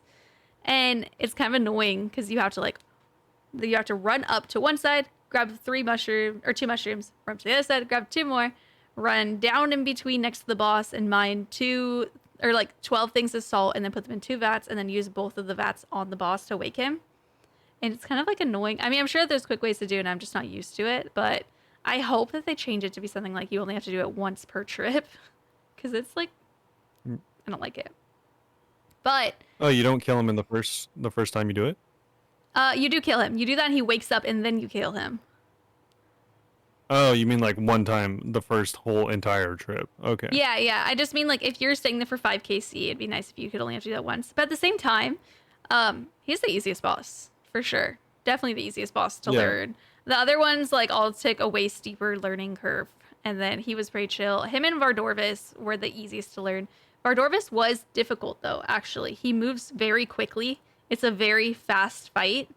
But I feel like I handled it pretty well. I don't think I died. I think I tallied out my first attempt and then I got it on the second, which was the best of any of my attempts. Even like the Duke was killing me because I misunderstood which specials he was going to do next and got one shot multiple times.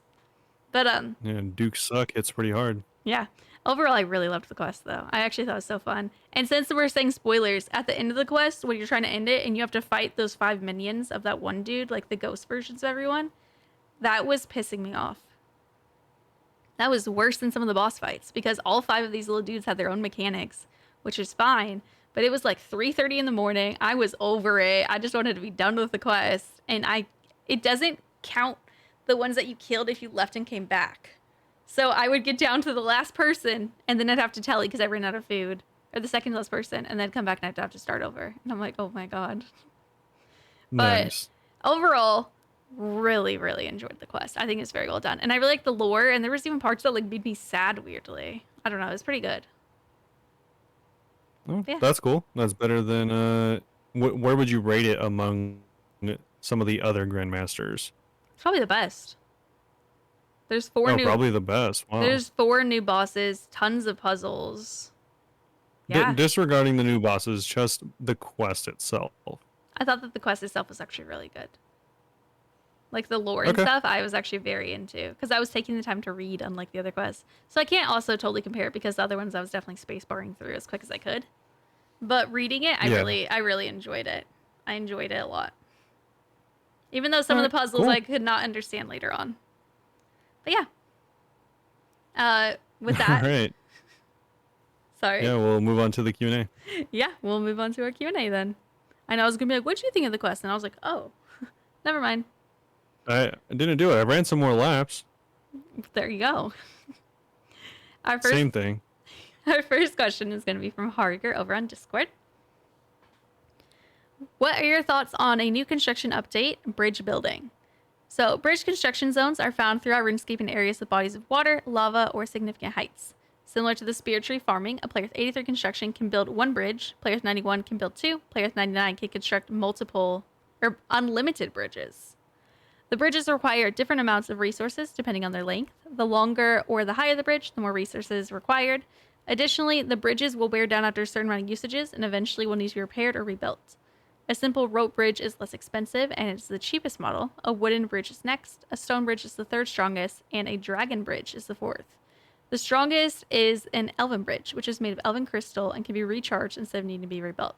The bridges can, of course, only be used and seen by the player who creates them. Okay, thoughts? Originally, you were comparing it to Spirit Trees, and I was like, well, I love this. I don't like the unlimited bridges.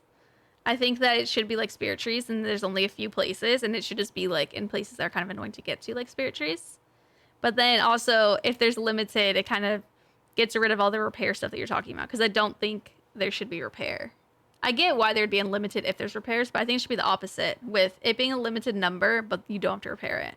But I actually really like the idea that's like fairy, or not, I think I'm saying fairy rings. That is like Spirit Trees.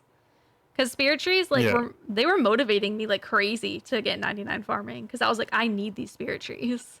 And I use them every day, so that'd be cool.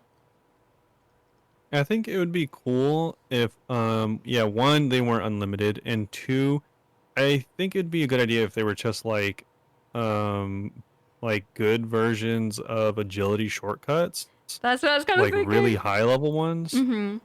Like potentially there could be like, and they could even like make it so you have to pick, and maybe there's like 10, and they're all really good, but you can only do like 6 or 7, so you At have a to like pick time. which ones you want.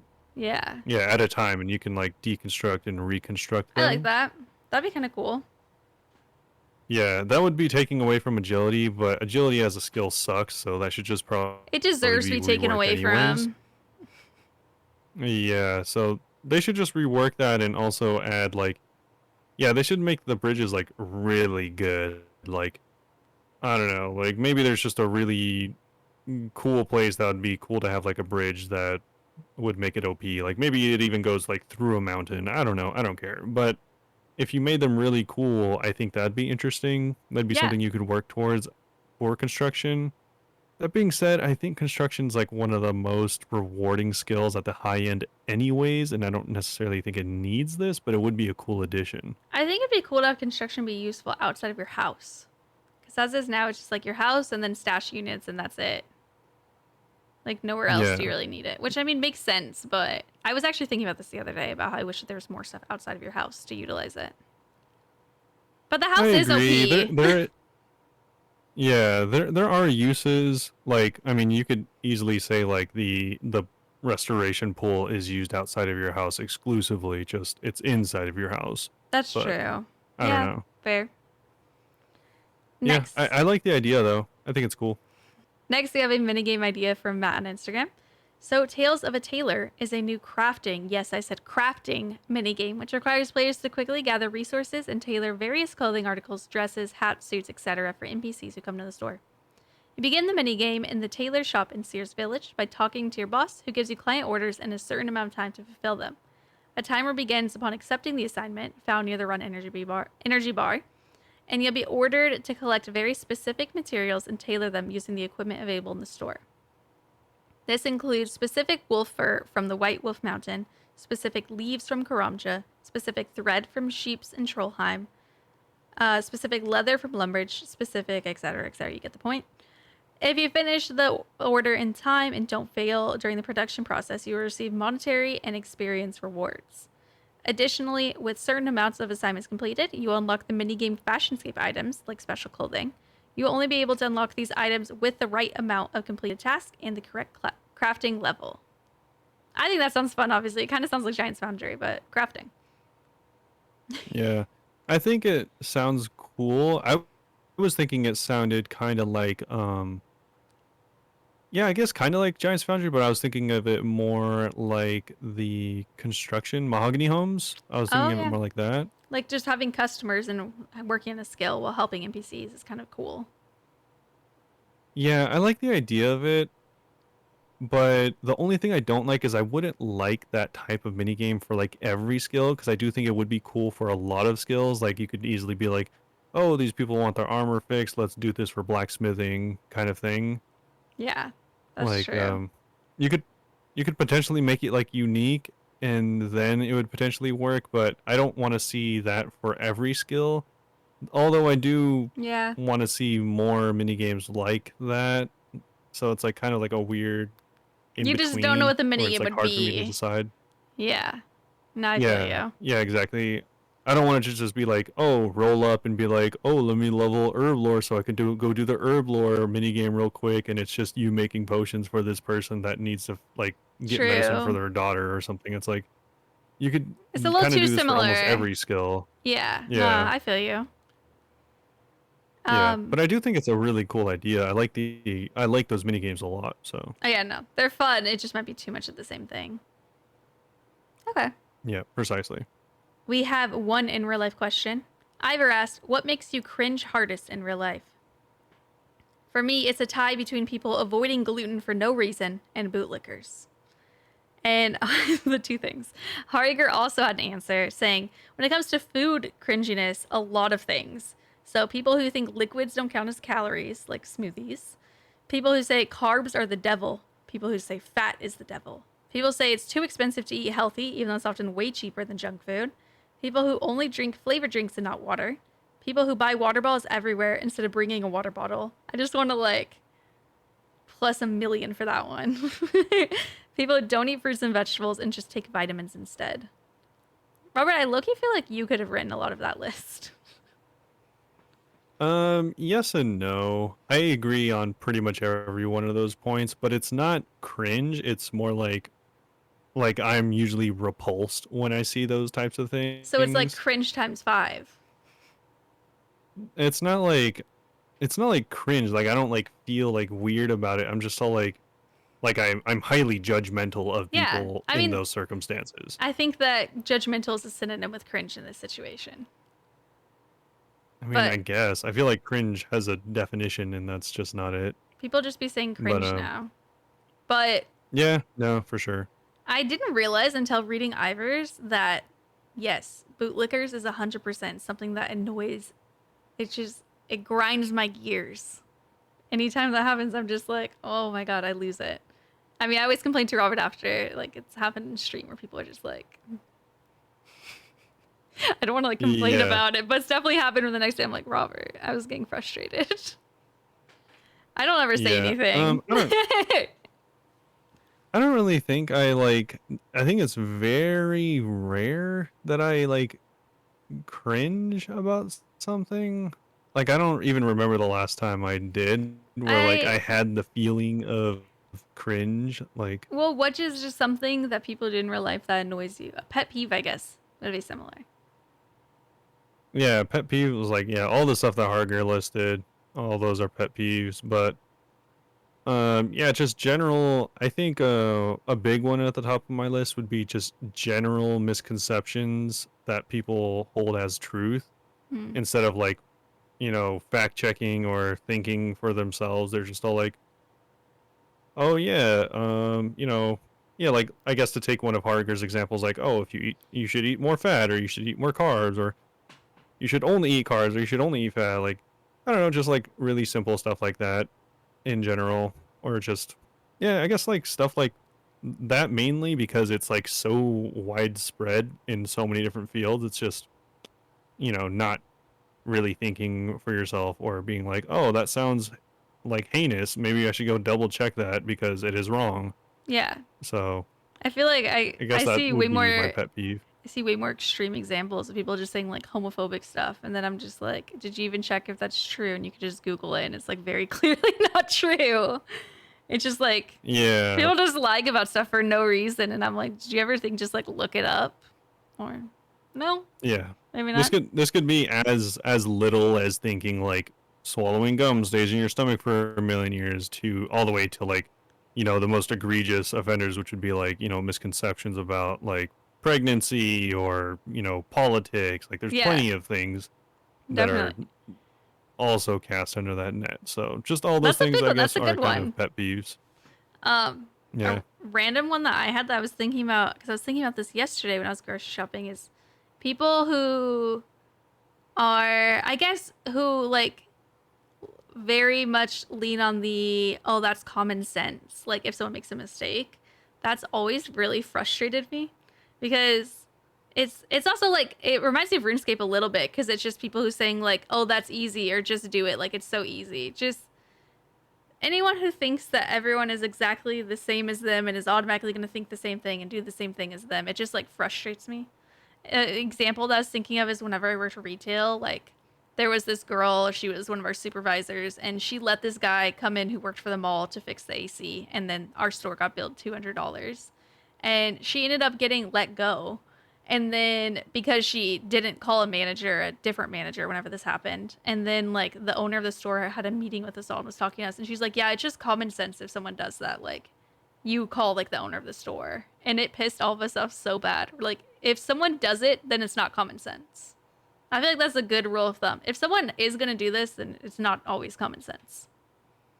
Some people just do silly Yeah, things. I feel like there's really obvious things that are common sense that should be expected of people. But some Like things are like, probably just sorry. like simple things like maybe just don't pee all over the toilet seat. You know, that's pretty common I feel like sense. that's just common Like I wouldn't courtesy. expect anyone to not know that. Both. Yeah. Yeah, Well, just both. But like, I have a second well, go ahead. one, a second example. I don't, you know what's weird is I don't remember if this happened to me or my stepmom, but I feel like this happened to my stepmom. She like was like learning how to drive. She didn't have her license whenever she moved here. And we went to get gas and she messed up when she was going to fill up the gas and got gas all over the side of the car because she like grabbed it and was like already had clicked the button and was holding down the handle, so got gas in the car. Okay. And I remember like my dad getting mad and he was like, "That's just common sense." And it annoyed me then and it annoys me now because I'm like, how can you say someone who has never learned how to drive a car, never changed gas before, how could that be common sense to not hold it down yet? How would she know? No one told her. Like, it's common sense to him because he's an old man who's been doing it for 40 years. Like, it's not common for if someone's learning if no one tells them. That always frustrated me. Just stuff like that, that someone's actively trying to learn how to do something and you're just being judgmental of them because you think that it's common sense. It frustrates me. Well, yeah. Not to get too psychological, but that's just part of a superiority complex. Yeah, imagine Like if my dad that's had like that. one of That'd be the crazy. that's one of like the signatures of a superiority complex. Like it's common sense because you knew it and they didn't. That And reminds me of so some obviously you're RuneScape just players. better than them. That's like some RuneScape players who are like, Yeah. everything's easy, just do it. But like aren't joking. They're not memeing. They're being sincere. And I'm like, just because I've had to have this conversation so many times on stream of people calling stuff free, and I'm like, because it's free for you, because you've practiced, does not mean that someone learning to do it is it's also gonna be free for them. We are not you. We are learning. It's weird Well, how yeah, many but it times I makes them. explain that. I mean, it's pretty common, right? It just makes them feel like they're Yeah. better at the game. So Yeah, thankfully yeah. we don't get much of that anymore, but there's been many times I've had to I just ignore it now because I feel like sometimes people are doing that to get a reaction. So I just am like, okay, cool. Or I'll be like, Yeah, yeah, it maybe. is. Because I don't want to give anyone the satisfaction of reacting. Even if they don't want a reaction, I just don't react. Anyway, Yeah. yeah, I thought about that a lot, so I was excited to answer that question. Okay. But that is gonna be it for the podcast. So hopefully you can forgive us for the weird setups going on. Hopefully we get even better next time. We'll see. Yeah. But anyways, hopefully you all enjoyed it. And if you did, you can check us out on plenty of different places, including discord.gg/boonvape. Check out Michelle. She streams 5 days a week. Hmm. And also go to all of our socials, which are Yeah, so our Twitter and TikTok are Bunebapeosrs. Our Instagram, YouTube, and Twitch are all Bunebape. So the Twitch that I stream 5 days a week, twitch.tv/Bunebape. And yeah, come hang out with me. I will probably be learning the new bosses and or doing a bunch of TOA this week. Bruges. Yep. So that's going to be about it. Feel free to submit your questions and we'll get to them next time. Thanks again for listening, and we'll see you all Very very soon. soon. Bye-bye. Bye bye.